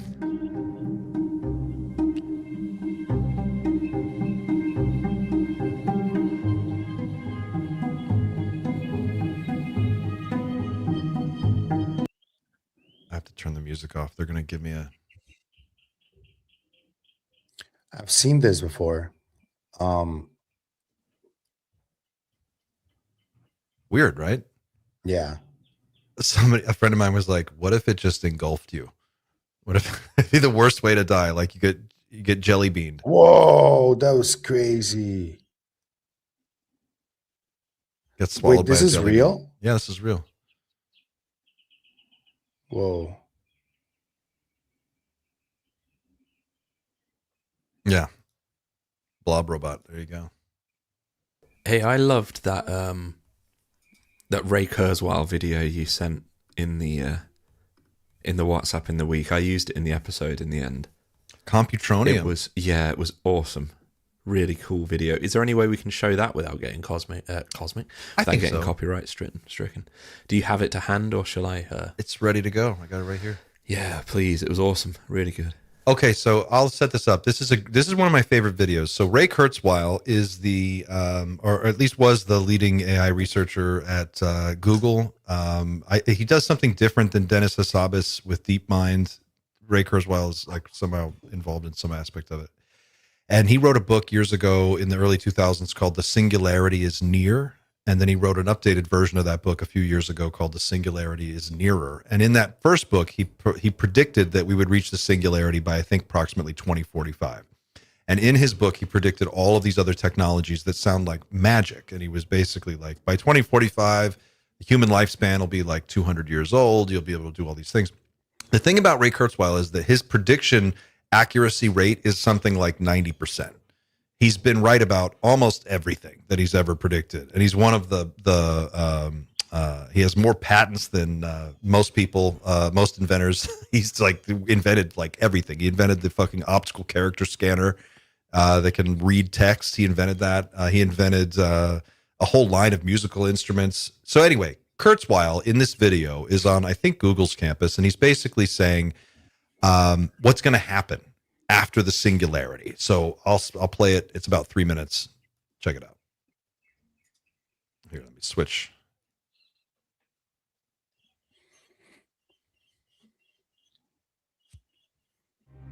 When I started using computers, there were only about a dozen computers in all of New York City. Now we all carry multiple computers in our pockets and our belts. But computation is a lot more pervasive than these gadgets we carry around. Take this rock, for example. Doesn't look like it's doing very much, but it has trillions of atoms and molecules in here. They're all moving around, bouncing against each other at incredibly high speeds. That's computation. That's not very useful today. It's organized kind of randomly. We can't communicate with it very well. But we're going to change that. We're going to reorganize the vast amount of computation in this rock to make it useful. And it won't just be raw computation. We'll infuse it with exquisitely intelligent software, vastly greater than our intelligence today, and with all the knowledge of the human-machine civilization. This rock is going to be a trillion times more powerful than all biological human brains today. 2014. This is going to be quite a valuable rock. We call matter and energy reorganized in this way computronium. We're going to reach these limits late in this century. And at that time, we're going to turn many of the rocks and other stuff suitable for computation into computronium. And so, to keep the expansion of our intelligence going, we will then need to spread out to the rest of the universe, turning some portion of it into computronium. How fast can we do this? That depends on whether or not we can transcend or otherwise get around the speed of light as a limit. There are suggestions that there may be subtle ways of doing this. One possibility is to send intelligent nanobots through wormholes, which are basically shortcuts to apparently faraway places through other spatial dimensions beyond the three we're familiar with. Wormholes through space appear to be consistent with our understanding of physics.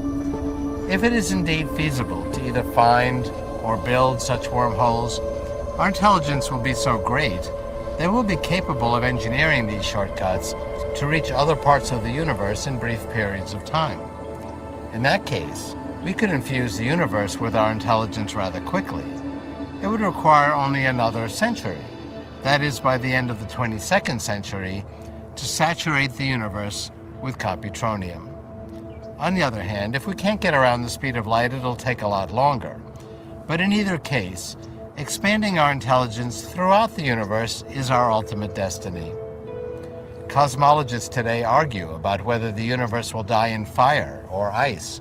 Fire means a big hot crunch, basically the opposite of the Big Bang. Ice means stars flying apart, eventually dying out.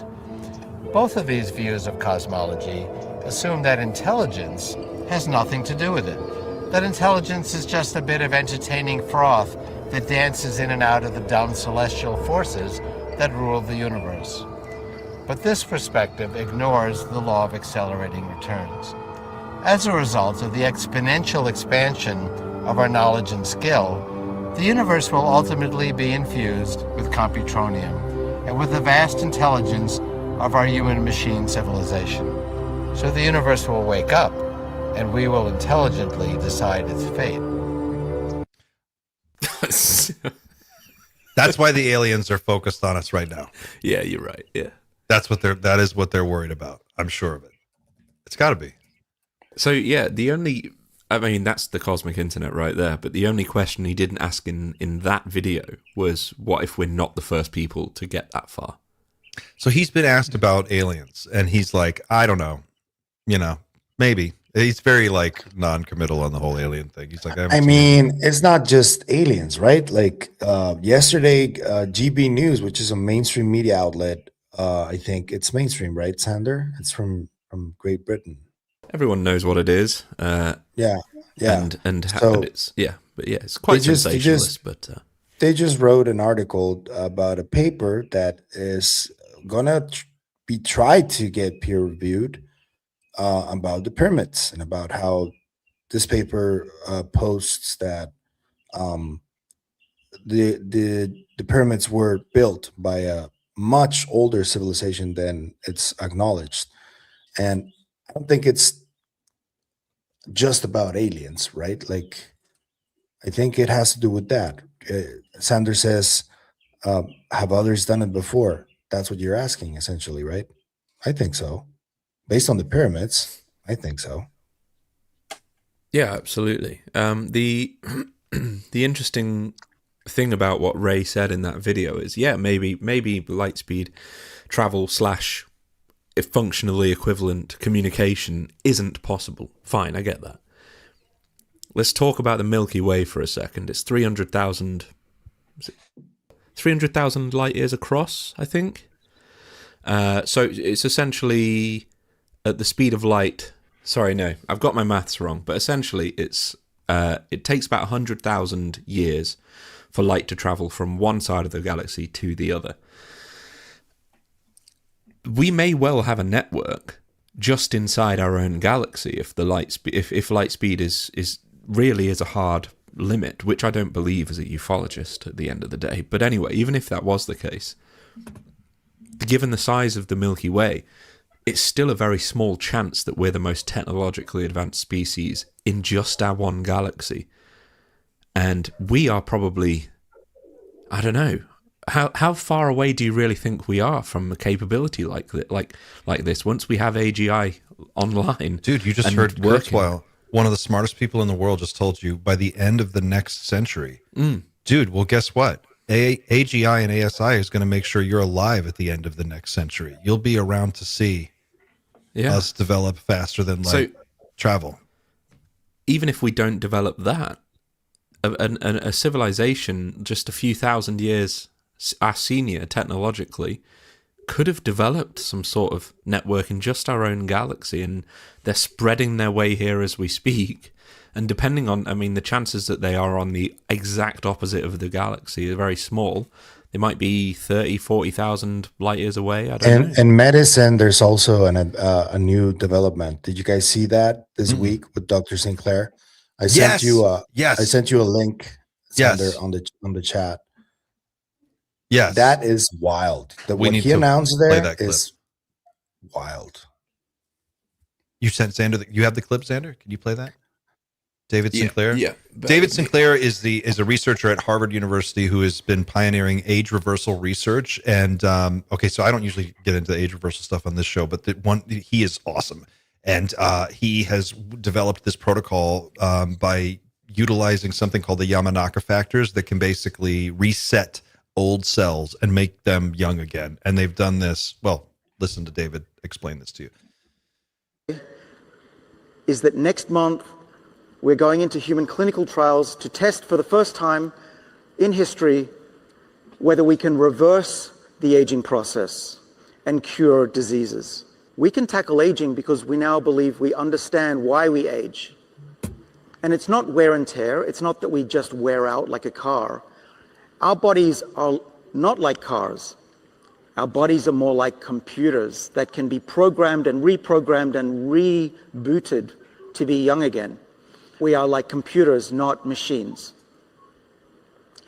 One analogy, and hopefully you all remember what a compact disc is. We think aging is like scratches on a CD. The DNA is the music. So we get beautiful music when we're young, but when we get old, we cannot read the beautiful music. Our cells do not read the DNA correctly.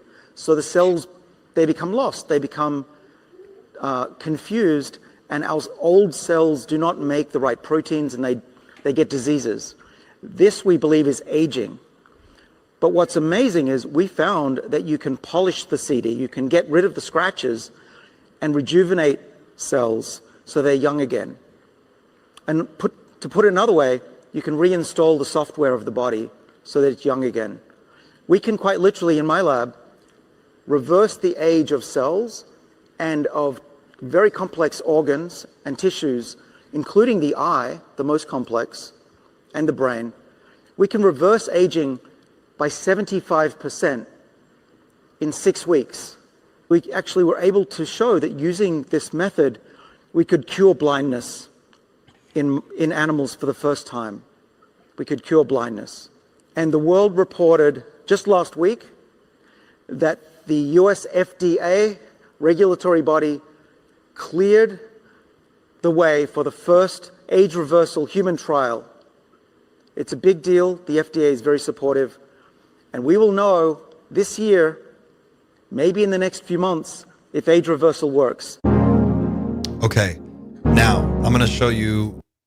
Dude, having the FDA support is like the game changer here, because those guys are the ones who control everything, and them having them like full support, that's wild. That's one of the actually that was one of the reforms that the administration put in. I think it was during Trump's first term that I was pretty happy with, was they really trimmed down the FDA process so they could get some of this new stuff out to market faster. So here we go. There's another video. This is from 3 years ago from Harvard Medical School is the channel that you're about to see here. Here is this lab. It's just really bad music. Accumulation of mutations. There's growing evidence, however, that aging has a significant epigenetic component. That is, the process by which stretches of DNA, or the genes, are turned on and off. Here we have two mice from the same litter, essentially twins. We checked, so we know that they have the same DNA sequence. The only difference between the two is that in the older looking one, the break and repair process was accelerated, and this caused epigenetic changes. Part of the epigenetic process involves the packaging of DNA. So they go through this whole process, and they've basically been able to reverse the aging in these mice. They can fix this one to make it look like this one. They can apply the treatment to an old mouse and make it a young mouse again. And this has worked for years. He's been doing this in his lab. So this is like ready for whatever the next step is. There's this English... I remember watching a documentary on reversing aging probably well over a decade ago, and there was this English guy from a really prestigious university. It was either Oxford or Cambridge, I don't know. But he was also a nudist, which I found really interesting. Aubrey de Grey with the beard. Is that yes? Yeah, he looks like a wizard. Yeah. So this is the same kind of stuff he was talking about 10 years ago, longer than 10 years ago, I think, at this point. And now, is he still alive? I hope he is, to see this. Aubrey de Grey, I actually met Aubrey at an anti-aging conference in 2006. I bet Dan introduced you, right? No, but that would be hilarious. That'd be fun. He runs an organization called SENS, SENS, which stands for Strategies for Negligible Engineered Senescence. And his whole premise is basically that there are like, I want to say 7 different types of damage, more or less, that cells undergo over their normal life cycle. And you can basically intervene in those, and like doing periodic repairs on a car, you can keep that car on the road forever. So you would basically go in, and every 25 years, you would apply a suite of therapies to a person, and it would rejuvenate them, and they would give them another, 50 years or whatever. And then presumably within that next few decades, new technologies would come online that would make that process even more efficient. So what happened with Aubrey was he was raising a ton of money a few years ago for his organization, and he got involved in some kind of like he made crypto some really coin fucked up sex comment to one of his people, and he was like, a woman who worked for him, and he was like, "You've got to go sleep with some of these donors so they'll give me more money." And the board immediately fired him. Or I think he was removed, and he basically disappeared. He's still active, but he's not public. His telomeres really finally shortened too much. So the telomere person, now telomeres are interesting. You're talking about another company called BioViva that's run by a woman named Elizabeth Parrish. And Elizabeth Parrish, they developed a technique in-house to do a genetic modification that would allow your body to have longer telomeres. And she had this done. She went to South America and had it done at a facility there on herself, and she's the CEO of the company. So if you look up BioViva and Elizabeth Parrish, I guess she's the canary in the coal mine. We'll find out. You know a lot about this. Are you worried about something? Dude, I'm always following this stuff. This is awesome, man. There's a lot of anti-aging research that I've always found it fascinating. Yep. Seems like there's very little regulation on it as well. If she can just go pop over to South America and have her telomeres lengthened. It's a tragedy. It's like you watch people you love get old and feeble and become, you see them when they're young and vital and alive and full of life and just the spark of life. And then time just, breaks people down, and it's so brutal and so heartbreaking to watch. And I've always been fascinated by the idea that there's maybe a way to rejuvenate the body and give people more youth for longer so that they can live happier lives. And whether that means you live forever is an open question, but maybe, what if you could live to 150? What if you could just have double the time that you have as a active, young, fit person who can go on hikes and do all this shit. And you look at people now who are getting older, 60 is not what it used to be. 70 is not what it used to be. You see people in their 70s like lifting weights at the gym and like fucking, going crazy. I don't know, man. I've always found it fascinating, and I think that we're on the cusp of some really amazing things. I would love to be able to stick around for another 7,500 years and really see where we go as a Not species. to just embed that into the rest of the conversation we're having tonight, but it seems that everything is pointing towards the opening up of choice for humans.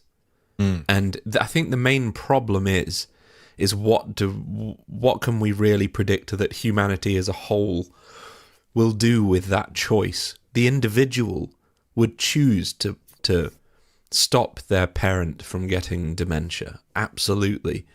But from a governmental perspective, with that same level of power, their concern isn't your parent. Their concern is, how can we use this to dominate economically and militarily against everybody else? And I think that's a real shame at the moment, because if we asked every single person in this chat, we got like 1,200 people watching right now. By the way, guys, Yeah.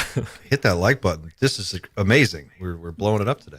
Every single one of you would choose the right thing, given the right amount of power. I know that the vast majority of people watching this would, but when it comes to having to make the decision for millions of people at the same time, that automatically introduces things like sacrifice, and that comes back to the budget of collateral damage that we were talking about earlier. Yeah.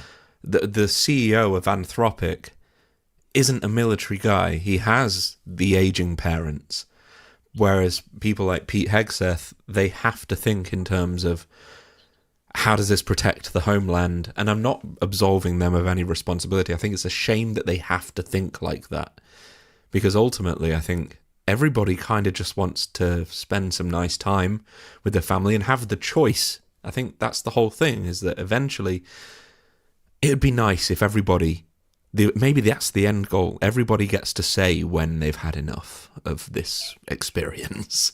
Maybe that's a big end goal. It's easy to say when no one has a choice. It's like you can justify old age and death, and you go, well, it's the way it works. It's the way it's always been. It's what gives life meaning, and to a certain extent, it is what gives life a sense of meaning.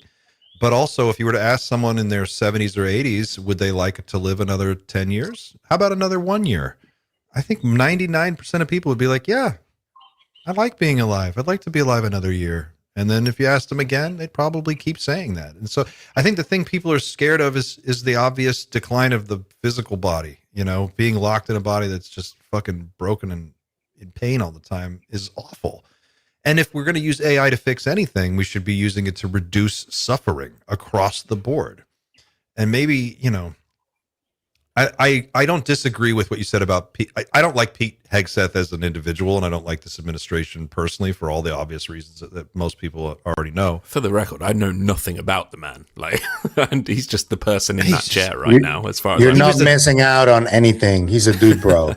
He's a dude, bro. He's a TV host with very little military experience in the National Guard, and now he's in charge of the Department of Defense. And it's like there are so many tens of thousands of more qualified people that could have been in that position. But the point is not that. I don't have a problem with America having a powerful military. I think that's important. I think we should have a powerful military. I think we should have powerful weapons. I think we should be able to, deploy force around the world if we need to. But I think counter to that, there should also be a counterbalance to that of some other type of organization that's got at least half of that funding, that's just tasked with going around and fixing problems, like diplomacy through, help. Let's just go help people. Department of Wellbeing. Yeah.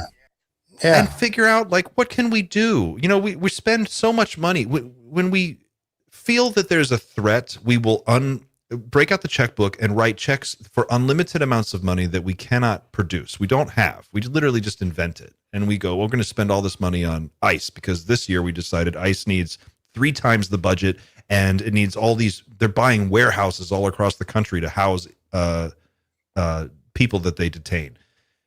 That had no debate in Congress. No one talked about it. No one debated it. It wasn't up for questions. Like, they just did it in a day. And, you know, you ask yourself, like, well, why can't we just do other things in a day? Like, you know, but what is it? Something why related does it to always have to be- creativity instead of destroying shit. Yes. Thank you. Yeah. Eric, what you got? Yeah, I get what you're saying. Yeah, I do think there's something I tell my clients. I say I think it's totally true. Most of the people do their best most of the time.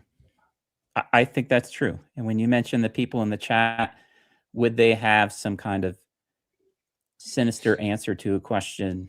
No, I believe that is true. However, power corrupts. There's a very interesting book about this called Ordinary Men. And I won't ruin it, but it was a Polish police unit during World War II. And they were just regular dudes. They went to work. They went home to their wives. They played with their kids. They always tried to do the right thing. And slowly but surely, they were corrupted until they were guarding concentration camps, and they did not have a moral conflict with it in the end, right? And it's interesting when people think about history, they'll say, well, if I was alive back then, I would have never done that. And it's like, well, you don't really know. You don't really know. So it's interesting. Pete Hegseth could have ended up as a janitor that maybe people would like because he wasn't put in certain positions, but here he is as a Secretary of War put in certain positions. And I'm not defending him either. It's just interesting that in general, if we like or dislike a person, they are a product of their environment. They're still individuals, but they've been thrust into certain environments that really make them who they are. And they might not be anything like they used to be. They might not even know themselves anymore. It's really interesting.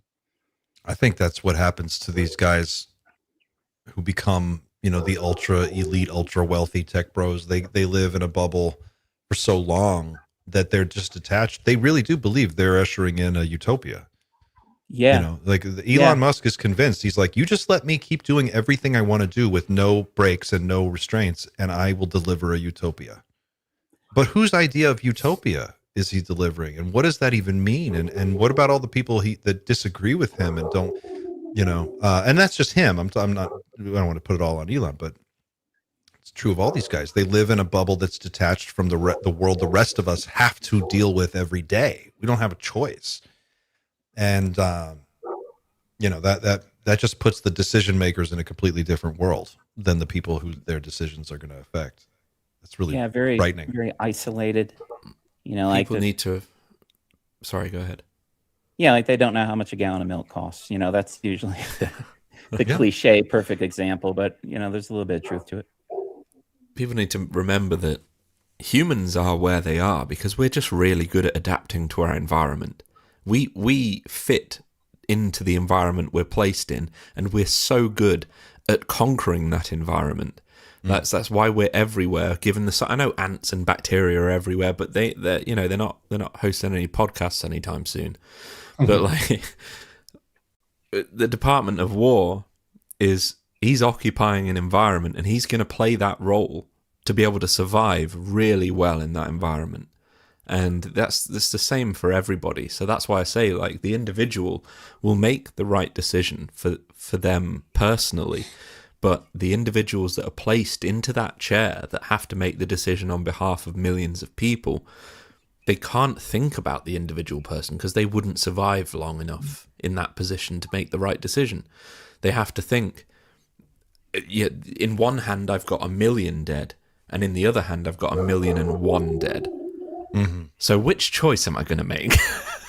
It's not a nice choice either way. Either way, you're going to be the bad guy 100%. But there is a better choice out of those two, 1,000,001 dead or 1,000,000 dead. There's a better choice. But the better choice includes killing 1 million people. Yeah. And I'm not saying it's to that extreme, but we've been to that extreme before when we dropped the bombs on Hiroshima and Nagasaki. We have literally been to that point. And the scientist that invented that bomb, the scientist that invented that bomb spent the rest of his life hating the fact that he invented that bomb. But arguably, it's the reason why we're here. Who knows? I don't know. But yeah. I mean, it's hard to relitigate that whole war, like to go back and try to figure out what went right, what went wrong. I mean, at the end of the day, if you were an outside intelligence watching us drop nuclear weapons on each other, that's pretty fucking scary. And if you're thinking, man, within 100 years, these apes are going to have artificial superintelligence and they're really going to be able to deliver their particular brand of fucking short-sighted craziness to wherever they want to go, that's scary. With regard to Hegseth and the people in the positions that they're in, it's just, I feel like we have been, my whole life, ever since I was a kid, all I ever remember hearing is we need more weapons. We need more powerful weapons. We need more weapons. We need a bigger military. We need a faster military. We need a more deadly military. But the threats are everywhere. They're all around us all the time. And it's like, we are the biggest empire that's ever existed in the world, in history. We have the most powerful military ever. We spend more money on it annually than the next 10 largest competitor countries combined, and 5 of those are allies. Why can't we stop for just a minute? Can we just take a year?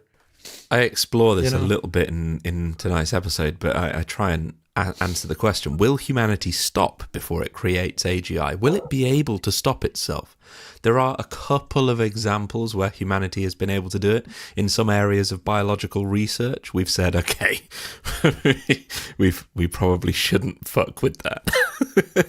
So there have been accords put in place. But when it comes to the economic and militaristic advantage that AGI provides, I don't see that there's any way we will be able to stop ourselves. And one of the big reasons why Anthropic, even though there's 20 different AIs to choose from, the reason why Anthropic might be important is because it's a difference between us having 19 AIs and China having 20. It's as simple as that. We're in a race right now to figure out the way to destroy ourselves in the most convenient way. Yes. There's your doom. There's your doom. Well, you know what's weird too is and this is the thing, I don't have a particular stance on China's internal, political situation, because I've never been to China. I don't have any experience with China. I don't know. But what I do know is that the United States has started how many wars? We're about to start one right now. We got an aircraft carrier waiting to go. We're about to go to war with Iran. Since you guys are a country, you've had 20 years of peace. What the fuck is that? Dude, all we do is go around and start wars with people. We are the fucking problem. It's us. That's what it is, And the one place where we could actually make a difference for people, we could go to Ukraine and we could get involved there and make a difference for these people, but we're not involved in that, at all. Not really, according to Trump anyway. I don't know, man. It's like we're constantly at war. We have how many military bases? 900 military bases around the world. And we're worried about China coming over here. Dude, how many bases do we have all around China? What is the joke about Iran? They put their country so close to all our military bases. It's like they want a war.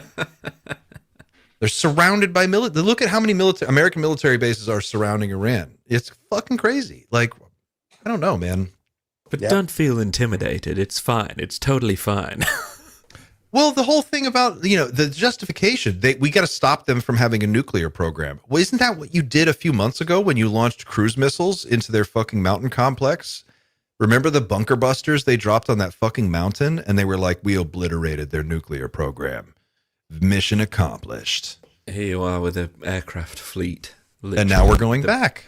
That's the biggest publicly acknowledged thing you can really do is position your nuclear aircraft fleet, right? Because these things are nuclear powered, and there's you can bet your ass there's an equal number of vehicles under the ocean that are following all of that shit. It's a fleet. There's a fleet there. They're ready to go full blast. I think they want to biggest thing. isn't it? That's the thing you don't want to mess with, is what is in that ocean right now. Fuck, man. Like, and again, we just finished the war. Like, the war in Afghanistan was the longest war in American history. It cost over $4.5 trillion. I think it was, some estimates put it at 6 trillion, some put it at 4 trillion, some people say it's somewhere in between, but it was the most expensive war ever. Longest war in American history. And when it was over, we just left.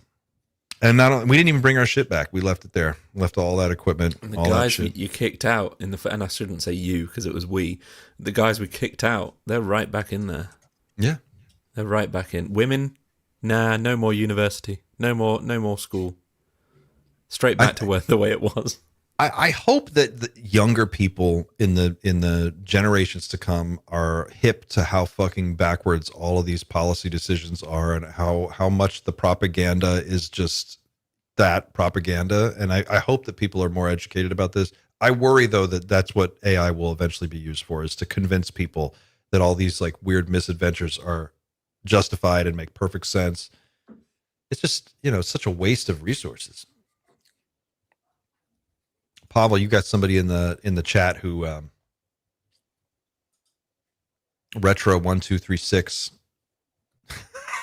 I don't know what this is, but you probably said something dumb. I'm sorry, but I usually there you go. It's as simple as that. Sorry. I do apologize, but you probably said something dumb and that prompted it. I do have a short temper. I'm from Tijuana. Like, some people, like, I do try to be a pacifist most of the time, but I do lose my temper occasionally when I read dumb comments. Oh, go ahead. I'm sorry. Finish your thought. I had a question. No, that's it. That's all I wanted to say. Can you tell us, for people watching, like, what was the situation that happened with the cartels? Can you explain that, since you're kind of close to it? Yeah. Well, something happened to my family, though, actually. Well, I was born in Guadalajara, Jalisco, and my dad lives there. My three of my brothers and two sisters live there, and a bunch of uncles, cousins. So we knew that the situation was pretty dire, because this guy that they unalived is arguably the most violent cartel leader in history. He's like, people have been finding homes with a lot of shoes and bags and cell phones of people that are no longer there, and they just hoarded all of their stuff in like a ranch. And that was found, I think, on the same day or the day after the whole conflict started, because the National Guard and the military from Mexico just said, fuck it. And they went after everybody.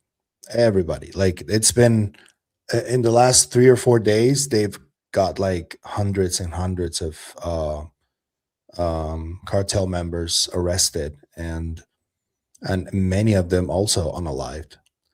And on that day, they burned nearly 300 cars and buses in 20 states throughout the country. We have 32 states, just so it's more than half the country that was under siege, essentially. And it's what they do. They've done it here in Tijuana before. You're muted. How long was the country under siege for? Because we saw it blow up in the news, but how long was that simmering for? It happened, like, the worst things happened on Sunday, the 22nd it was, I think, and on Monday, the 23rd. And those were the worst days, but stuff is still happening right now. Like that, just the other day, there was another car burnt in one of the key points in the city here in Tijuana. And the thing that got my family is that my dad usually drives a lot around that area of Guadalajara and towns that are close to there. And he's a doctor, my dad. And he drives there. And when it started happening, I messaged him immediately, because I knew that was around the time when he was driving, because he usually drives in the morning. And I just texted him and asked him if he was okay. I started making sure that my entire family, because it also happened in Vallarta, which was one of the worst and most affected cities, and I have a lot of family there. So I was making sure that everybody was okay, and like 4 hours later, he sent me a picture of his car burning, and they took him out of his car with a gun, pointing him with a gun, and he decided to film what they were doing and take pictures because of the insurance money. And they grabbed his phone and they cracked it, and they just left him there. They didn't touch him. They didn't hurt him. Like, Whoa. yeah, but he lost it, and he messaged me after 4 hours, and he was like, "My car was burnt. I'm okay. I made it back home. It was a whole adventure, but I'm safe." I'm like, "Fuck, bro." How were they able to execute an operation of that size and scale without the cartels getting word of it in advance? Like, isn't the Mexican government notoriously penetrated by the cartels? Yeah, it's I think that it's all kayfabe, if I'm honest with you. They know. They have their fall guys. It's all like set up like that because of the corruption. So to me, and I'm being completely honest here, and this is one of the reasons why I don't talk about this much, because I live here and I'm always at risk as a public person if I talk about this. But for me, the main responsible for all of this are corrupt politicians. It's not necessarily the cartels. And a lot of the weapons being used by a lot of these cartels came from the US. And the ones who keep going into countries, and when they come out, there's suddenly 2 or 3 cells of like cartel members or guerrilla members, and it's kind of weird how that goes, right? Like, it always happens. So, well, that's intelligence agencies setting those up to run drugs and for off the books money to finance illegal operations. That's what we did in Panama, and we did that all throughout South America. The CIA has been doing that forever. There was a guy named Michael Rupert back in the mid 1990s who called out the then sitting CIA director on national television. He was a police officer. Michael Rupert was a retired LAPD detective, and he was at a taping of a TV show where the CIA director at the time, and I can't remember who it was, I'd have to go look it up, was speaking. And he gets up in this live show and he was like, he busted him right on air. Like, the CIA has been selling drugs in all these different neighborhoods, these black neighborhoods throughout Los Angeles, and we've got the documents. There was another guy who, what is his name? He got shot like 4 times he shot himself in the head a bunch of times. And he was a reporter who exposed all this too. In the head a bunch of times. That was nice. That's just one example of many that keep happening here. Like here in Tijuana, over the last decade, like about a dozen journalists have been unalived. Wow. Because they were speaking against either politicians or cartels. And there's a lot happening all the time. Do the cartels, Pavel, serve, like, I'm not pro cartel, but I understand that in local regions, like, a lot of times cartels will take on the role of local government in that area. Is that true? And how does that work? That doesn't happen anymore, I don't think, unless it's like a really localized, like, small town where this hypothetical cartel member comes from, which I think does happen still. But the majority of cartels have grown way more desensitized and way more violent because of this dynamic that has been developing of them abducting young men and training them to become cartel members or just work for the organization. And that has developed a really negative dynamic where they grow up with a false idea that they're gonna have like women and money and all this shit, and they realize that what they're facing is like $150 a week, salary, and many of them don't even make it past 15 years old. Wow. So, and that's essentially what is now driving the entire like cartel industry, because that's what they do. And they also like traffic women and all that stuff. That's also happening.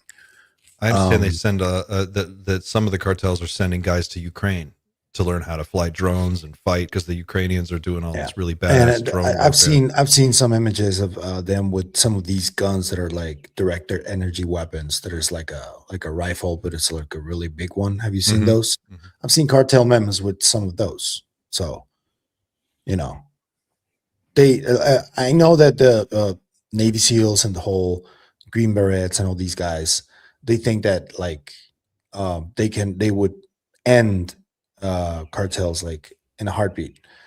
That may be likely, but I don't think underestimating such a huge organization is smart for anybody. You know, if you're gonna a lot of these cartel guys are former special forces trained guys. They hire these guys too to train. They're running their own military. There was one of rogue special agents that came up in the late 2010s. Early 2010s, sorry. They were called Los Zetas. And these guys were all like former special operation, and they just became a cartel. And Los Zetas? Z-E-T-A? Los Zetas, yeah. And they like straight up were like the bloodiest you can think of. Those were those guys. And they became a fucking cartel, bro. Whoa. Most of them are no longer alive or in jail. Most of them by now. They're no longer around. But many of them did move on to this current cartel, you know. So, yeah. Any more questions about this? Wow. I just didn't realize how close you were to this whole event when this went off. And I saw that picture. I was like, oh my God. Yeah, I thought he'd had a car crash. I was literally like, "Is he all right?" No. Like I thought he'd like had some sort of like. No, they carjacked him and burned his car to a crisp. Wow. Wow. Say hola from me. That's doomy. Yeah. I'm just glad he's okay. I don't like. My heart sank when I read what he wrote to me. I was like, "What the fuck, bro?" People in the chat are asking what's your secret, Pavel? You look lean and young and fit, and they're asking, what is it you're doing? What's your secret? Do you work out? About 3 times a week, sometimes 4. Really? Yeah. What do you do? I lift weights. I just lift weights and do cardio. That's it, really.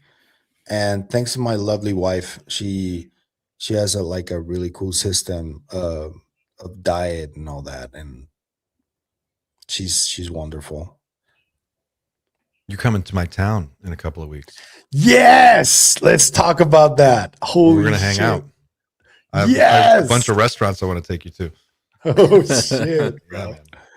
That's funny. We're gonna have all Saturday free, so we can do whatever we want on Saturday. Can you tell people what you're doing? Yes, I already said it on one of my previous videos. I am Matt Bell from the Matt Bell podcast, formerly known as Matt Bell Limitless. He has a wonderful podcast. I didn't know he was based in Sarasota, and Clint lives there, and he invited me to his podcast. He does like the in-studio stuff, and there's been a lot of really great guests he's had, so it's an honor for me to be invited. And we're gonna tape, I think, on the 13th of March. I don't know when that's coming out, but that's when it's gonna be recorded. And I'm gonna meet Clint in person. Hell yeah! Oh, dude, we're gonna have fun. That's so weird that you're gonna be in my town. That's so what a random. A lot of people live here, but it's just not a place that I would have thought. Man, I would love for all of you guys to come to Tijuana. I'll go to party so hard. I'll go. Not the way you describe it, buddy. I'll be honest. I mean, if you're with me, you're gonna be fine. I don't know.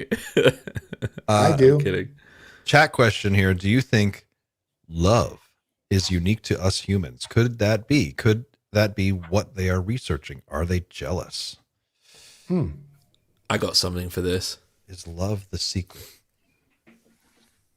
I really do. I really may have something for this. What do you think? Go ahead. This is obviously this is huge speculation. Like we don't know even really how to quantify something like love or experience or anything like that.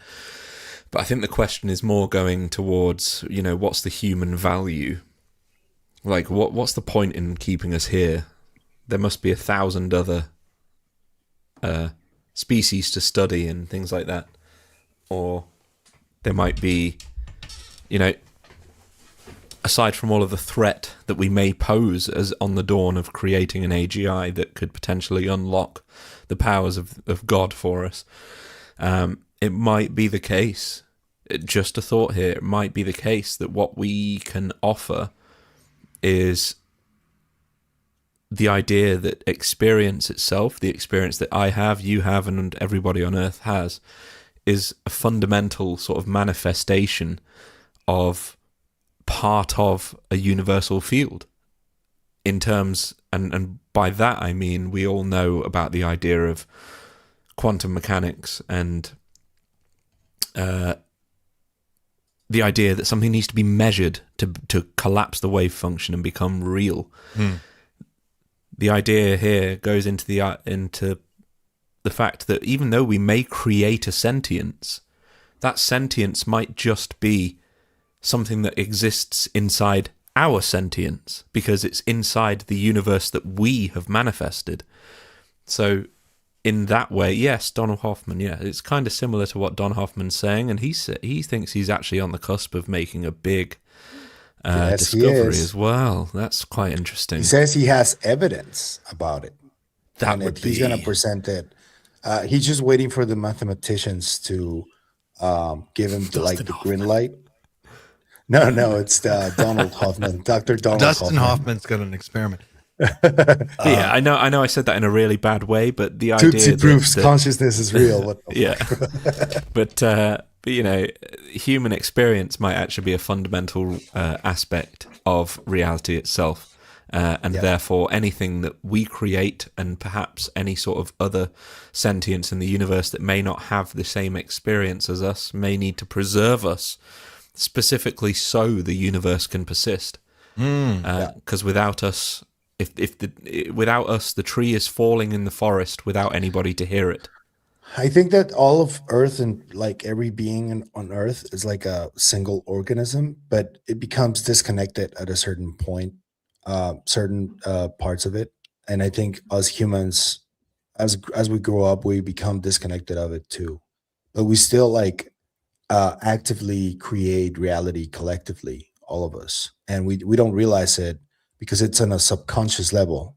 And we don't believe it. We think we're individuals, and we are to a certain extent, but we're also a piece of like a big chunk of thing, and it's a small piece. And this is something that I've spoken to the mushroom about for like hours. What did the mushroom tell you? I'm looking for a book on my bookshelf while I'm listening. At a certain point, I felt like I felt connected to like everything, and I felt like I could sort of micro predict moments as I was on the trip. And it dawned on me that, like when we're little, we start life connected to the whole thing. And then certain aspects of life, certain things we eat, like everything that happens that eventually disconnects us, and many of us, and we don't find that reconnection, some of us, throughout our lives. Many of us do, many of us don't. I think that's once there is like a scientific explanation of how that mechanism works, I think that's when we're gonna like get the realization that we are creating reality together, like all of us. There's a book. I'm going to get it really quick. It's across the room here. Let me jump off for a second. I'll bring it right back. This to your point. This is going to tie in. And Pavel, are you of the opinion that when we expire in this reality, we're reconnected to something or connected to something new? There's some kind of I connection, guess some kind of I guess it integration. depends on whether the cosmic internet theory is real or not, bro. Mhm. Because if the world dies out, and there is no network as Sander describes, that's it. We don't go back to anything. But if Sander is right, that means that we do, which is bananas. I'm convinced that there is no nothing to fear at death, at the point of death. I'm pretty convinced. Psychedelics cured that for me. I'm there. I don't want to die. I want to live a very long, healthy, happy life. But when you take all of the filters off, and when you're under a heavy, heroic dose of a powerful psychedelic, and all those filters come off, and you realize that everything about you can disappear, and you're still there. There's still an I that doesn't ever go out. That is calming. That's very reassuring when you come back and you just go, okay. So whatever it's like, you make it through, I think, in some form. There's a book that I thought of when you were talking earlier, a second ago, and it speaks to some of the stuff that you were saying. And it's one of the best books I own. I recommend it to everybody when I remember to, and it is literally this thin. It is The Kabbalion. I don't know if anybody out there, if you guys are familiar with the Kabbalion, the Hermetic. Yeah, that's a classic. Hermetic philosophy of ancient Egypt and Greece. And it's basically like a manual. It's the user manual for this reality. And it starts with this fundamental sort of axiom that everything is mental. The whole universe is one mind. All reality is one mind expressing itself. And then just from that one baseline assumption, it extrapolates all of the other logical conclusions one could draw about how reality would work and how you can operate within it in the mental realm. So you have like this concept of as above, so below. And the whole fundamental principle is that your mental environment is what comes first, and that's what manifests your physical environment. So internally, you're having your own experience of the world, and then you actualize that experience in real life, and we're all sharing the same space, so we're all actualizing our own internal universe, but we're creating a participatory reality as well. And so there's like this fractal sort of process that unfolds throughout society as you go, and it's all based on these really straightforward. Have you ever been able to physically see the fractals when you're on psychedelics? Oh my God. That's a really cool thing that happened to me constantly with certain psychedelics. And every time I saw it, it was like, whoa, it feels all like preordained and pre-arranged that way. When I saw the smoke plumes going up, I was at a party. They seemed all like really well organized and put together throughout the fractals. And you could see the smoke going through the fractals. It was really cool. I think for me, the thing that blew me away the most was that fractals happen in other things, in a context other than visual context. There is like an emotional fractal, right? You can feel, like, you'll get an emotion, you'll feel it, and then it will bloom into all of these other experiences that connect throughout your life and will tie back to that same emotion and will show you some new aspect of yourself that you didn't see before. And you come away with it. You come away from it with this I don't know. It just calmed me the fuck right down. As soon as I got out of it, I was just like, wow, it's okay. Everything's okay. It's all good. There's some scary shit in the world. And that's real. But yep. Your mental landscape is everything. Why do you think that this? It's getting a little bit late, but this is probably a bit too big a question to ask. But I've not tried psychedelics, but I don't know. I've not had this experience. But why do you think hell factors into this? Because some people experience hell when they're on psychedelics, and it may well be part of certain setting, and that's kind of pointing towards what we're like the human situation we put ourselves in. But to tie it back to the very first story that that we talked about tonight, the Pentagon potentially being afraid of all this, what it means, the demons and the religious aspects of stuff. Why, when we can talk so openly about things like effectively universal consciousness and how amazing, really, and awe-inspiring it all could be, why on earth did we invent the notion of something called hell? I mean, maybe it is real, I don't know. But if it isn't, what drove us to create such a barrier to be able to explore these ideas? Like, if we had this conversation with a deeply religious person right now, they would be checked out. They would be gone. They would be saying, like, no, we're not even allowed to talk about this at this point. But the Gnostics use psychedelics. Like, there's a whole sub-world of Christianity where that all got buried. And, like, the church created heaven and hell to create... It's like a marketing campaign. What happened to us, man? It's so sad. I mean... Because we could be somewhere else right now. We really could.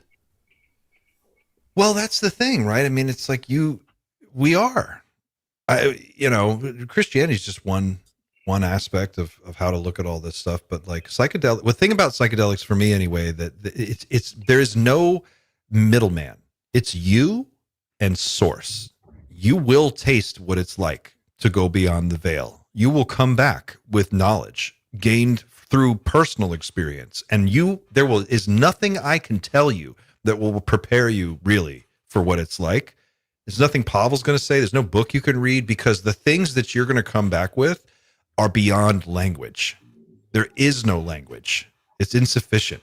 So when you go, the thing about intention is sort of the energy you bring to the session. It's what you're going, if you're going in, open and full of love and positivity, and you're like, I just want to know, I just want contact with this knowledge, I want to understand, then a lot of times you'll have a gentle experience. But this, like, your intention that you come in with, if you're a troubled person, tormented by things that you've done, and you've got a fucked up past, or maybe you've got some shit on your mind that's really heavy and you're dealing with a lot, and you also aren't necessarily probably ready for this, and you go into a heavy duty psychedelic experience, it can feel like hell. And the thing that's really scary is that time doesn't play really a role. You might feel like you're in it for 100 years. You might feel like you're dead and you're never coming back, but you will. You're not dead. You will come back. But when you're in it, it doesn't feel that way at all. I don't know. The hell thing is, I didn't have anything like that. It was it blew away my notions of what reality even is, and changed my whole perspective on all of it. But I didn't have a negative experience. I had a very positive. I think hell definitely is a human construct. That's just my opinion. I know that everybody has their own, but I think that's what we are creating. And it's this, for me, it's an evolutionary trait that humans have right now, the desire or the need to worship something they believe is higher than they are, or at a higher level than they are. And that develops into fear. And remember, fear is the mind killer. I think that's key to all of that. Interesting, slightly unrelated fact, but my YouTube algorithm is kind of fucked up. So it will recommend really weird videos to me. It started recommending critiques of religious artwork to me the other day, and I bit and I love it. So well done, algorithm. I learned. Do you know the word pandemonium? Mm-hmm. That's the word for the city in hell. I had no idea. That's where the word pandemonium comes from. Is that right? Yep. Yeah. Pan meaning, I think, all, and demonium is demons. It was coined by a poet like hundreds of years ago. That's where the word pandemonium comes. I just found that so incredibly interesting. But that's how interwoven these religious ideas are. This poet came up with a phrase for the city in hell hundreds of years ago, and now we use it to categorize a whole. If something descends into pandemonium. And that's a religious word. I think that like fundamentalism from the religious people, especially the ones that are like Abrahamic, I'm pretty Pavel, sure have that you listened to the band Rainbow? I have not. I'm sorry. I just saw that message. I have Ronnie not. James Dio, Heaven and Hell. I have not. I'll send you I the did link. see a video of Dio saying that he was possessed by a demon and that they summoned Baal. That was crazy. Dio said that? Yeah, I just showed the video to a friend. I'll send it to you later. I know Dave Mustaine is very anti Ouija boards, anti all this stuff because he's got a He's big got the pick of destiny. demon Okay. thing. I love that film. The Pick of Destiny. Yeah, dude, it's so Tenacious D. good. Oh my god. The question earlier was like, do humans is love unique to humans, or is it something that the NHI are studying because we experience love? And it reminded me of you've ever seen videos of elephants that mourn their dead when they lose one of the group, and you see elephants walk around. You can see they're heartbroken. You can see, animals in captivity express sadness and something like what appears to me to be love. Coco the gorilla. I think about the video I posted on my Instagram a few days ago of her talking to people about the collapse of the environment and the COP21 summit. And it's like, dude, this stuff brings me to tears all the time. I think animals feel love probably more than we do. Yeah, I got a story about that. What is it? Something happened this week, like 2 days ago, because my wife, when we arrived, we loved it. We have a lot of doggies around, right? Like every house has a dog. And there occasionally you get like dogs that are just in the street. And my wife always puts food and water out there so they can eat. And 2 days ago, we had a pug come into the door and it had its injured left eye. I had a And pug. I just lost my we were pug a like- little while ago. I'm sorry to hear that. And I realized that the dog didn't want to leave. So we started asking like the neighbors, and we saw a Facebook post of a young woman who was looking for her pug. And I messaged her and it was like instantly. But I keep thinking this pug, because of what my wife does, that she puts food and water always. I wonder if the other dogs were like, "Oh, you're lost. There's food and water right there outside by the lemon tree." Yes, they do. I think they do. Yeah. Have you? I mean, Yeah. I've seen like street dogs in Peru when I would go visit my wife's family and stuff. Street dogs in different parts, but they all have like a little community. They get together in the morning. They come out. They go to the cafe. Like in Cusco, there's like all this little street dog community, and I would see them every day. They would come out, and I think yeah, why not? Yeah. And the dog stayed there, and the girl responded, and she came to pick him up, and it was him. I want to know, hers. can we use AI to communicate with dolphins? Can we communicate with whales? Can we use it to communicate with other forms of intelligence in our own ecosystem, that before we get to the alien thing? And what would they tell us? I mean, gorillas that can use sign language. It's so depressing to watch a gorilla explain its internal state. Yeah. It just feels like, oh God, we're sad, awful, sad, awful people. sad, sad, sad. I don't think we've got a word that he needs right now. He's just saying the word sad over and over. You reminded me of that joke of Robin Williams when he met Coco. Do you guys remember that? Coco like wanted to take him out of the back because he was really hairy like her. Oh, really? Is that right? Yeah. He was like, Coco wants to fuck me. What's going on? Clint loves all animals. I do love all animals. Yeah. I had a they're cool. pug. I had a pug that was he was 16 years old, Chewy, and he finally we had to let him cross the Rainbow Bridge about 2 years ago, and it was pretty sad. Anyway, on that note, go ahead. It's Friday. It's Friday. Oh, do. Yeah, it's Friday. It's been 4 years since I started dating my wife today, so we're gonna go out and celebrate. Congratulations. Nice. What's your wife's name? Tonantzin. It's it's a Mexican name from an indigenous community. It means the mother of everything. That's her name, Tonantzin. How do That's we interesting. Say it again. I met Tonantzin. I met my wife. I married my wife 4 years ago, almost to the day as well. Oh, nice. Yeah. We're going away tomorrow to celebrate our anniversary as well. We're going to a party later tonight, and then I think tomorrow we're going to the movies. We're gonna watch Spirited Away in the movies. Spirited Away. The anime? Yeah, it's awesome. back in theaters, so I didn't know it was we're back gonna in go theaters. watch it. That's awesome. Here in Tijuana it is. God, I haven't gone to a movie since before my kid was born. Oh man. Is he not at that age where he likes movies now? Or is he a He loves different movies, type of but child? He's 4, so I can't show him anything I want to watch. It's all Paw Patrol. That's true. That's you true. know, No, he this runs the one, son. TV. It's called Show him the Terminator. Pay Avengers. attention. Take some notes. Yeah. Show him the Avengers saga. I think it's time for him to start watching that. Oh my God. My wife won't let me show him anything. I watched. I was playing Call of Duty the other day, and he walked in, and she was like, "Don't look at what Daddy's playing. Don't. It's too violent." I'm like, "All right," but it is. But yeah, it's all Paw Patrol. Oh man, I would be a terrible Paw father. Patrol.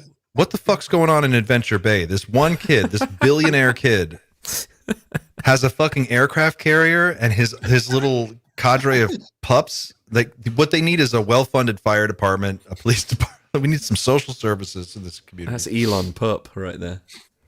Yeah. Hey, did you guys see the update? Oh yeah, we did mention it. What Of update? Hillary.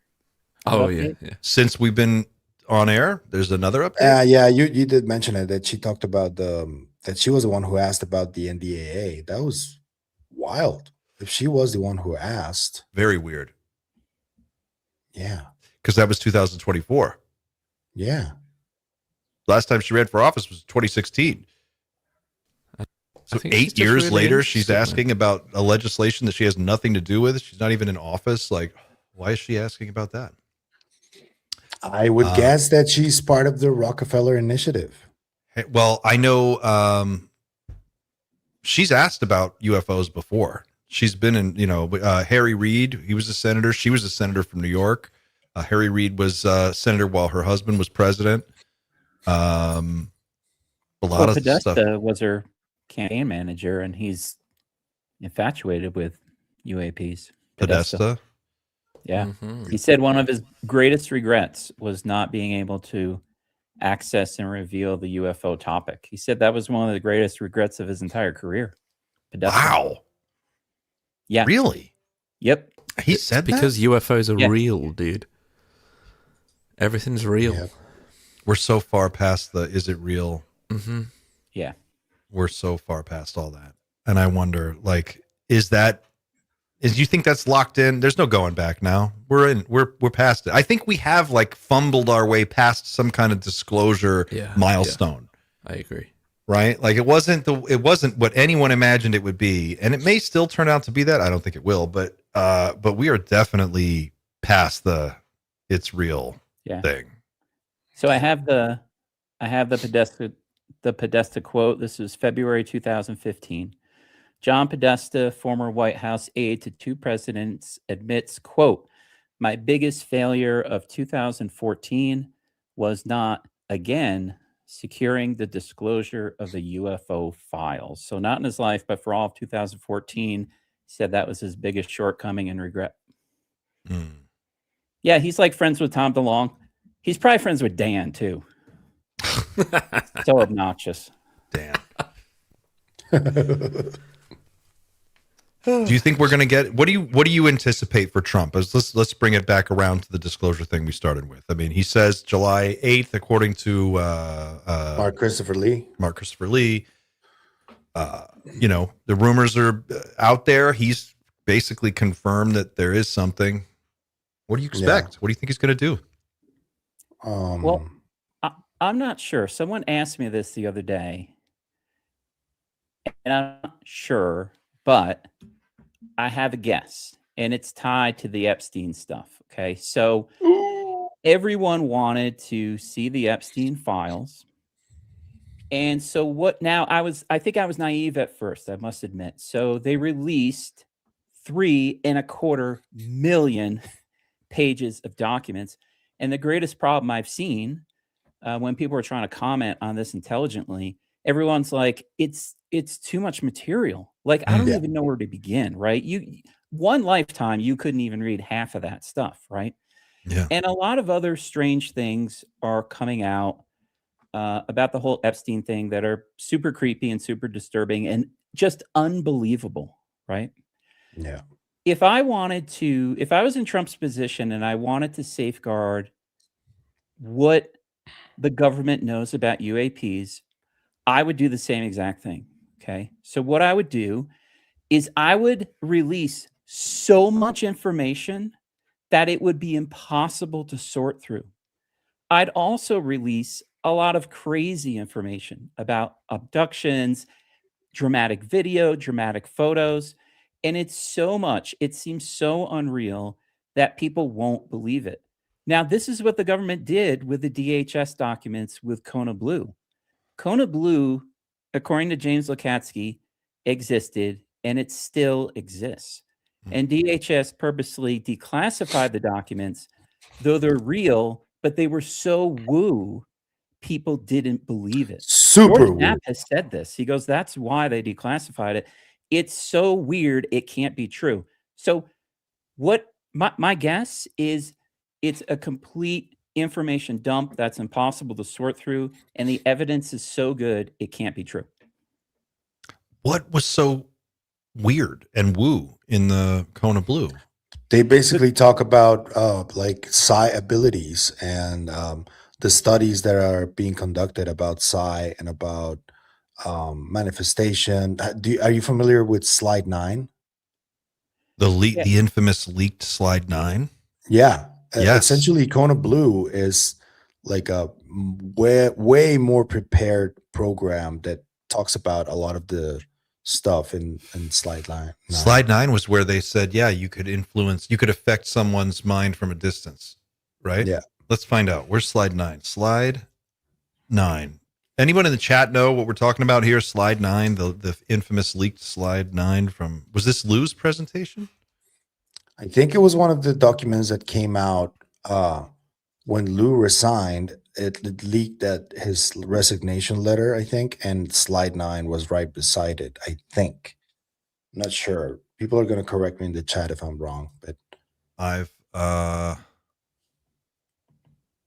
got the slide, but this website is questionable. So let me pull up a different website here. Slide 9. Reddit. Was it in Reddit? The advanced slide 9 refers to the specific document from a briefing by the Advanced Aerospace Threat Identification Program, which was a secret Pentagon unit led by Lou Elizondo. Cognitive manipulation. Details from the slide. The slide suggests that science exists for an adversary to manipulate both physical and cognitive environments.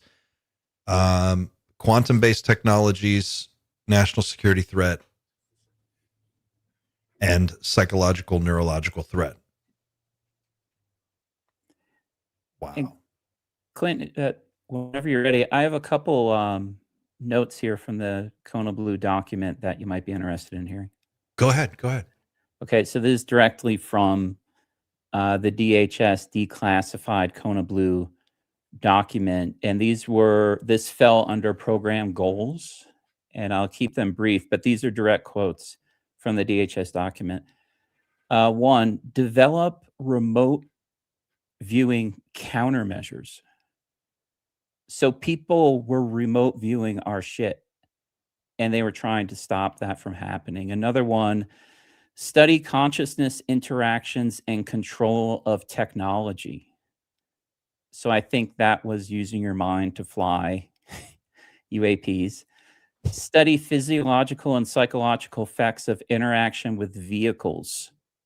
So you're seeing a UAP and something happens to you psychologically and physiologically. That could relate to, there's reports of people that were still in control of UAP when they were being hit with a directed energy weapon to bring the UAP down, and that as a result, the people still connected to that craft were harmed or killed Correct. as a result. Correct. And just two more, I'll save the best for last. The use of human observers as biosensors will be incorporated as a major component of site monitoring efforts. So they're regarding humans as biosensors that they could detect and maybe call in UAPs. And the last one, this is one of the program goals, remote vision, remote communication, and D and re-materialization techniques to observe, communicate, retrieve data, and transfer matter across dimensional and space-time barriers, which is basically dematerializing something and having it come back, like the Star Trek dudes did. Yep. This is all like. Where are you reading this from? Kona This is Blue. the declassified DHS document of Kona Blue. Fuck. And by the way, I think I told you this a couple weeks ago. I look out my window. This is one of their field sites. They were hanging out here all the time looking This for is shit. insane. I didn't know this.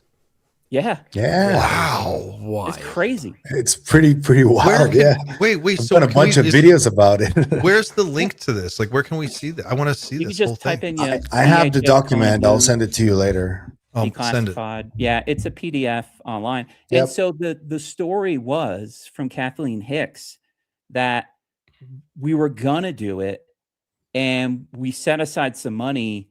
But it's like, look, Hatsky and all these guys, they were like ghost hunters and a bunch of weirdos, and so we canceled it. Lukatsky said the complete opposite. He said it has been around, it is still around. He goes, this thing that it never existed is total horseshit. Wow. Yep. It's crazy. Wow. So they were Yeah. trying to. The remote viewing countermeasures thing is really interesting Yeah. because we've had a few remote viewers on the show, and I've talked to Daz Smith about it, about countermeasures. He was aware of none whatsoever. He was like, they put these guys in Faraday cages, they put them in submarines, they sent them into orbit. Like, there's nothing. It doesn't matter how far apart you are or what shielding you have. Like, there's nothing that can stop a remote viewer. Dr. Julia Mosrich and Dr. Dean Radin recently stated that there was an ongoing remote viewing program from the government, but it's not classified anymore. It's just quiet. And maybe Yeah, and I don't know, but you're right, Clint. They've put, remote viewers and submarines at the bottom of the sea, and they could still do it. I don't know, but I took that sentence, remote view countermeasures, as like a remote viewer countering a remote viewer. I don't think it was a physical barrier. right. That's what I'm thinking. I'm working backwards. Like, they would have to interfere with the actual person. Yeah. So you would need a way to figure out when you're being remote viewed, Yeah. then deploy someone who could find the person that's doing the viewing and then interfere with them. And what's interesting is, what was it? It was in, Ingo Swann said it in his book. He was like, when he went to remote view the moon, he's like, they saw me. Yeah. They chased me off. They were like, someone saw me and they were like, oh, someone's watching us. And they made him leave. Yeah. And penetration. Penetration. Yeah. Fuck. And I they love have, these conversations. This is the best. This is the juice for me right here. All Yeah. this is like, And they at least had or still have 3 sites.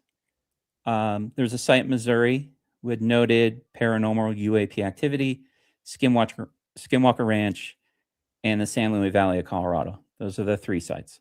whoa. Yeah. I can't wait to see how all this comes together. I wonder if we'll ever know. I wonder if we'll ever know. What's going on with the telepathy tapes? That whole thing. Was there further research after the telepathy tapes dropped? There was already a viewing of the documentary that Kai Dickens organized for a lot of the people involved in the film. And obviously they're biased because it's their baby. They were very overwhelmingly positive and all that. When I spoke to Chris Ramsey on my show, he made it clear that he had his reservations about the entire thing and about certain individuals that claim to have certain abilities, but he's an expert at debunking this type of mentalist stuff, So I take his word for it because he has been doing it for years, like debunking this type of stuff. So it's hard to fool somebody like him. Chris Ramsey. But something that I do want to mention though is that when I first heard the podcast years ago, people who knew my mother, who's a doctor in my family, I know a couple of doctors who have nonverbal autistic children, and one of them was he called my mom. He told me that he wanted to talk to me, and he was like, "This stuff does happen. There is like a community in Mexico of these types of parents of these children, and it doesn't happen to everyone. It doesn't happen to all nonverbal autistic children. So that's strange. That's hard to know why, hard to understand why, but it does happen." And I was like, okay, so this is in my community. This is really happening. Now, saying that and also understanding that there are a lot of people who want to just grift and who,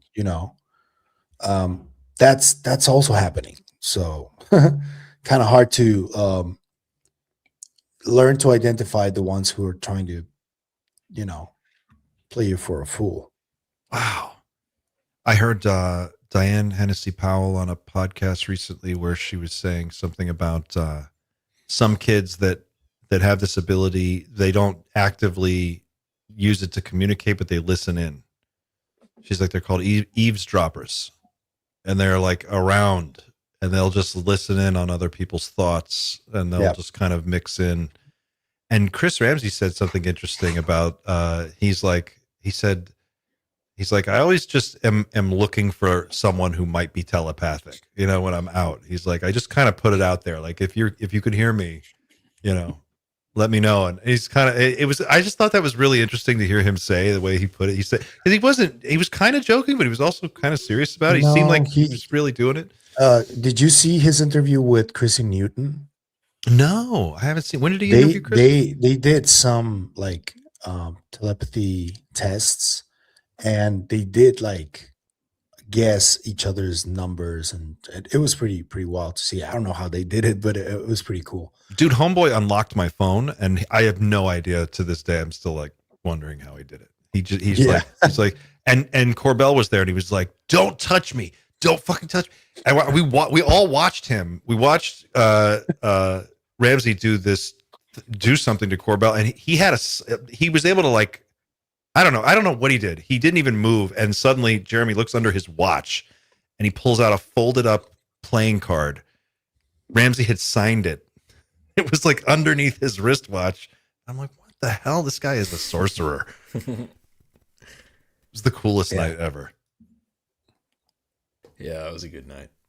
I think you asked a question about what do we see really playing out. And I'm going to have to go soon, but... Me too. I I think what happens is not set in stone, absolutely. I think we are faced with a good opportunity to make some progress. I think Trump, the question comes from two angles. A, does Trump know anything right now? If he knows some fundamental principles, about the truth of the phenomenon, what is his reaction going to be when the Pentagon ultimately stonewalls them? Is he going to accept it, or is he going to say, no, I'm Donald Trump, and you're going to tell me what's going on? Or he knows nothing and accepts that the Pentagon will feed him some horse shit. Let's be real. His uncle is John G. Trump. Yeah. Like FBI, Yeah, it's impossible he doesn't know a lot of what's going on. I think he knows some stuff, and I think, if the Pentagon turns around and says this is too sensitive for the public to know, I think he's in a position to make a choice. The question really will be, in the face of him pushing back on the Pentagon, saying, no, I've said this is going to happen, you're going to tell me so I can tell the public. If the Pentagon then continues to say no, will he have the humility to say that to us? Will he say, I've made the request? No. I, as the president, the most powerful man on the planet, was denied? Because that would be a story in itself. He won't do that. And He'll to say, those who are not he'll aware, claim victory and say it was exactly what he wanted. Yeah. and to those who are not aware, just for the lore aspect of this, John G. Trump allegedly, no, not allegedly, that's what he did. He was the first one on Nikola Tesla's flat when Tesla passed away. And John G. Trump worked under Vannevar Bush, who is considered allegedly part of the MJ-12 group. I have a tough time with this one because everything you're saying is accurate, and I find that part of it genuinely fascinating. It doesn't seem like it's real because it's so amazing, right? Like, what are the odds? But at the same time, it seems weird to me that we know from people who are in the room with this guy all the time that, like, Donald Trump doesn't like read. Like, they have to his briefing books have to be like 3 pages long and have a lot of pictures and they have to put his name in there just randomly. This is kind of a joke, but also kind of true. Biff only read an almanac, and look at everything he did. Fair enough. But my point is that, like, it would be, how ironic would it be if, like, the dumbest person in the world is the one who knows the most about the UFO thing? Like, they told that one guy, and he's just like, I don't know, can I build a hotel on it? I don't know. It's like, what can we sell them watches? Will these aliens buy watches? What are they? Can they donate?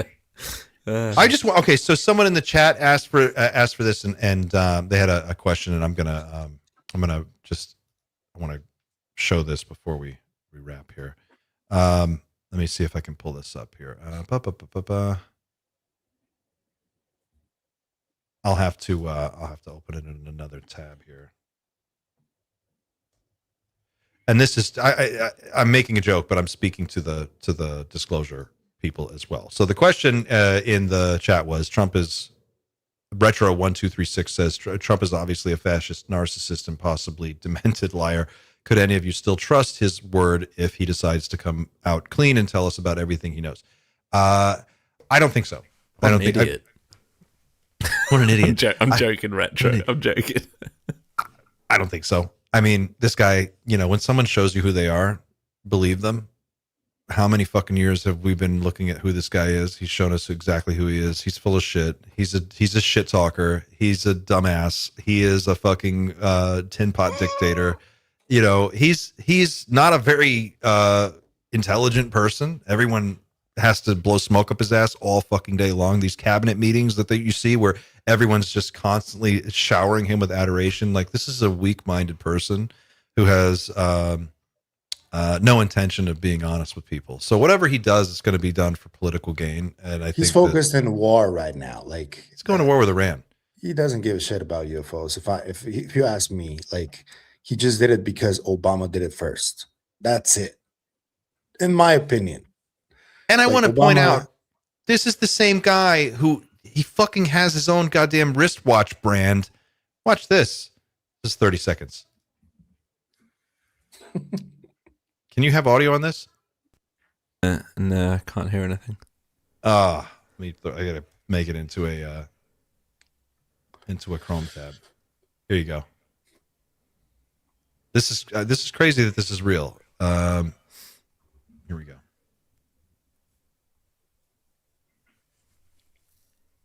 Hello, everyone. It's President Donald J. Trump, and it's Trump time. Check out this red beauty. It's one of my new watches. Wear it proudly on your wrist, and everyone will know exactly what it's for, who it's for, who it represents.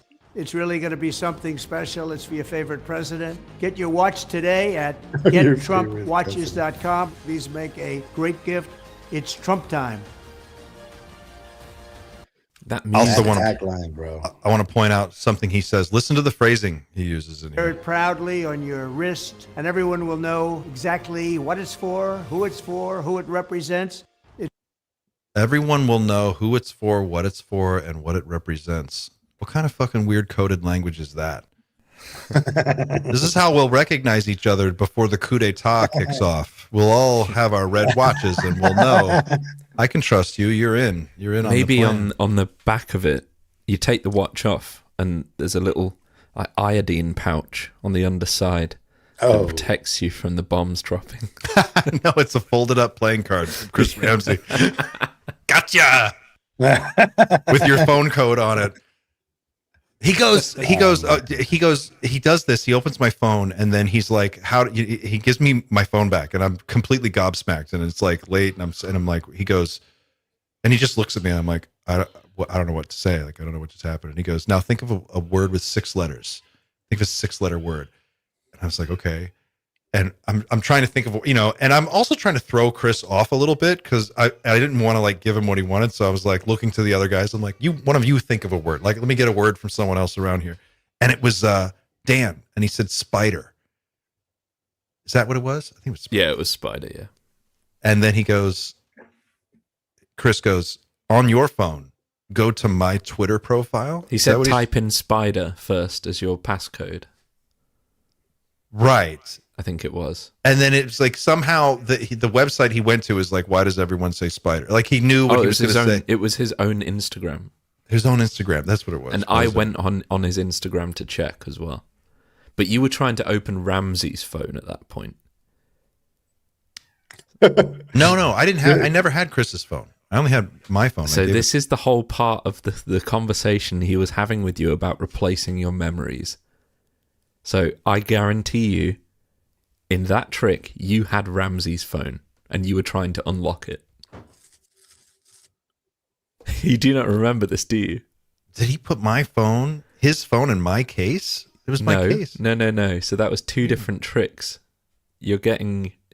This is part of Ramsey's thing. He confuses your memories to make it... He fucking and he even talked us through how to do this. And then he explained it after. Yes. Yeah, and I still don't get it. First he guessed your pin. Simple guessing pin trick. And you hated that so much. I could see it on your face.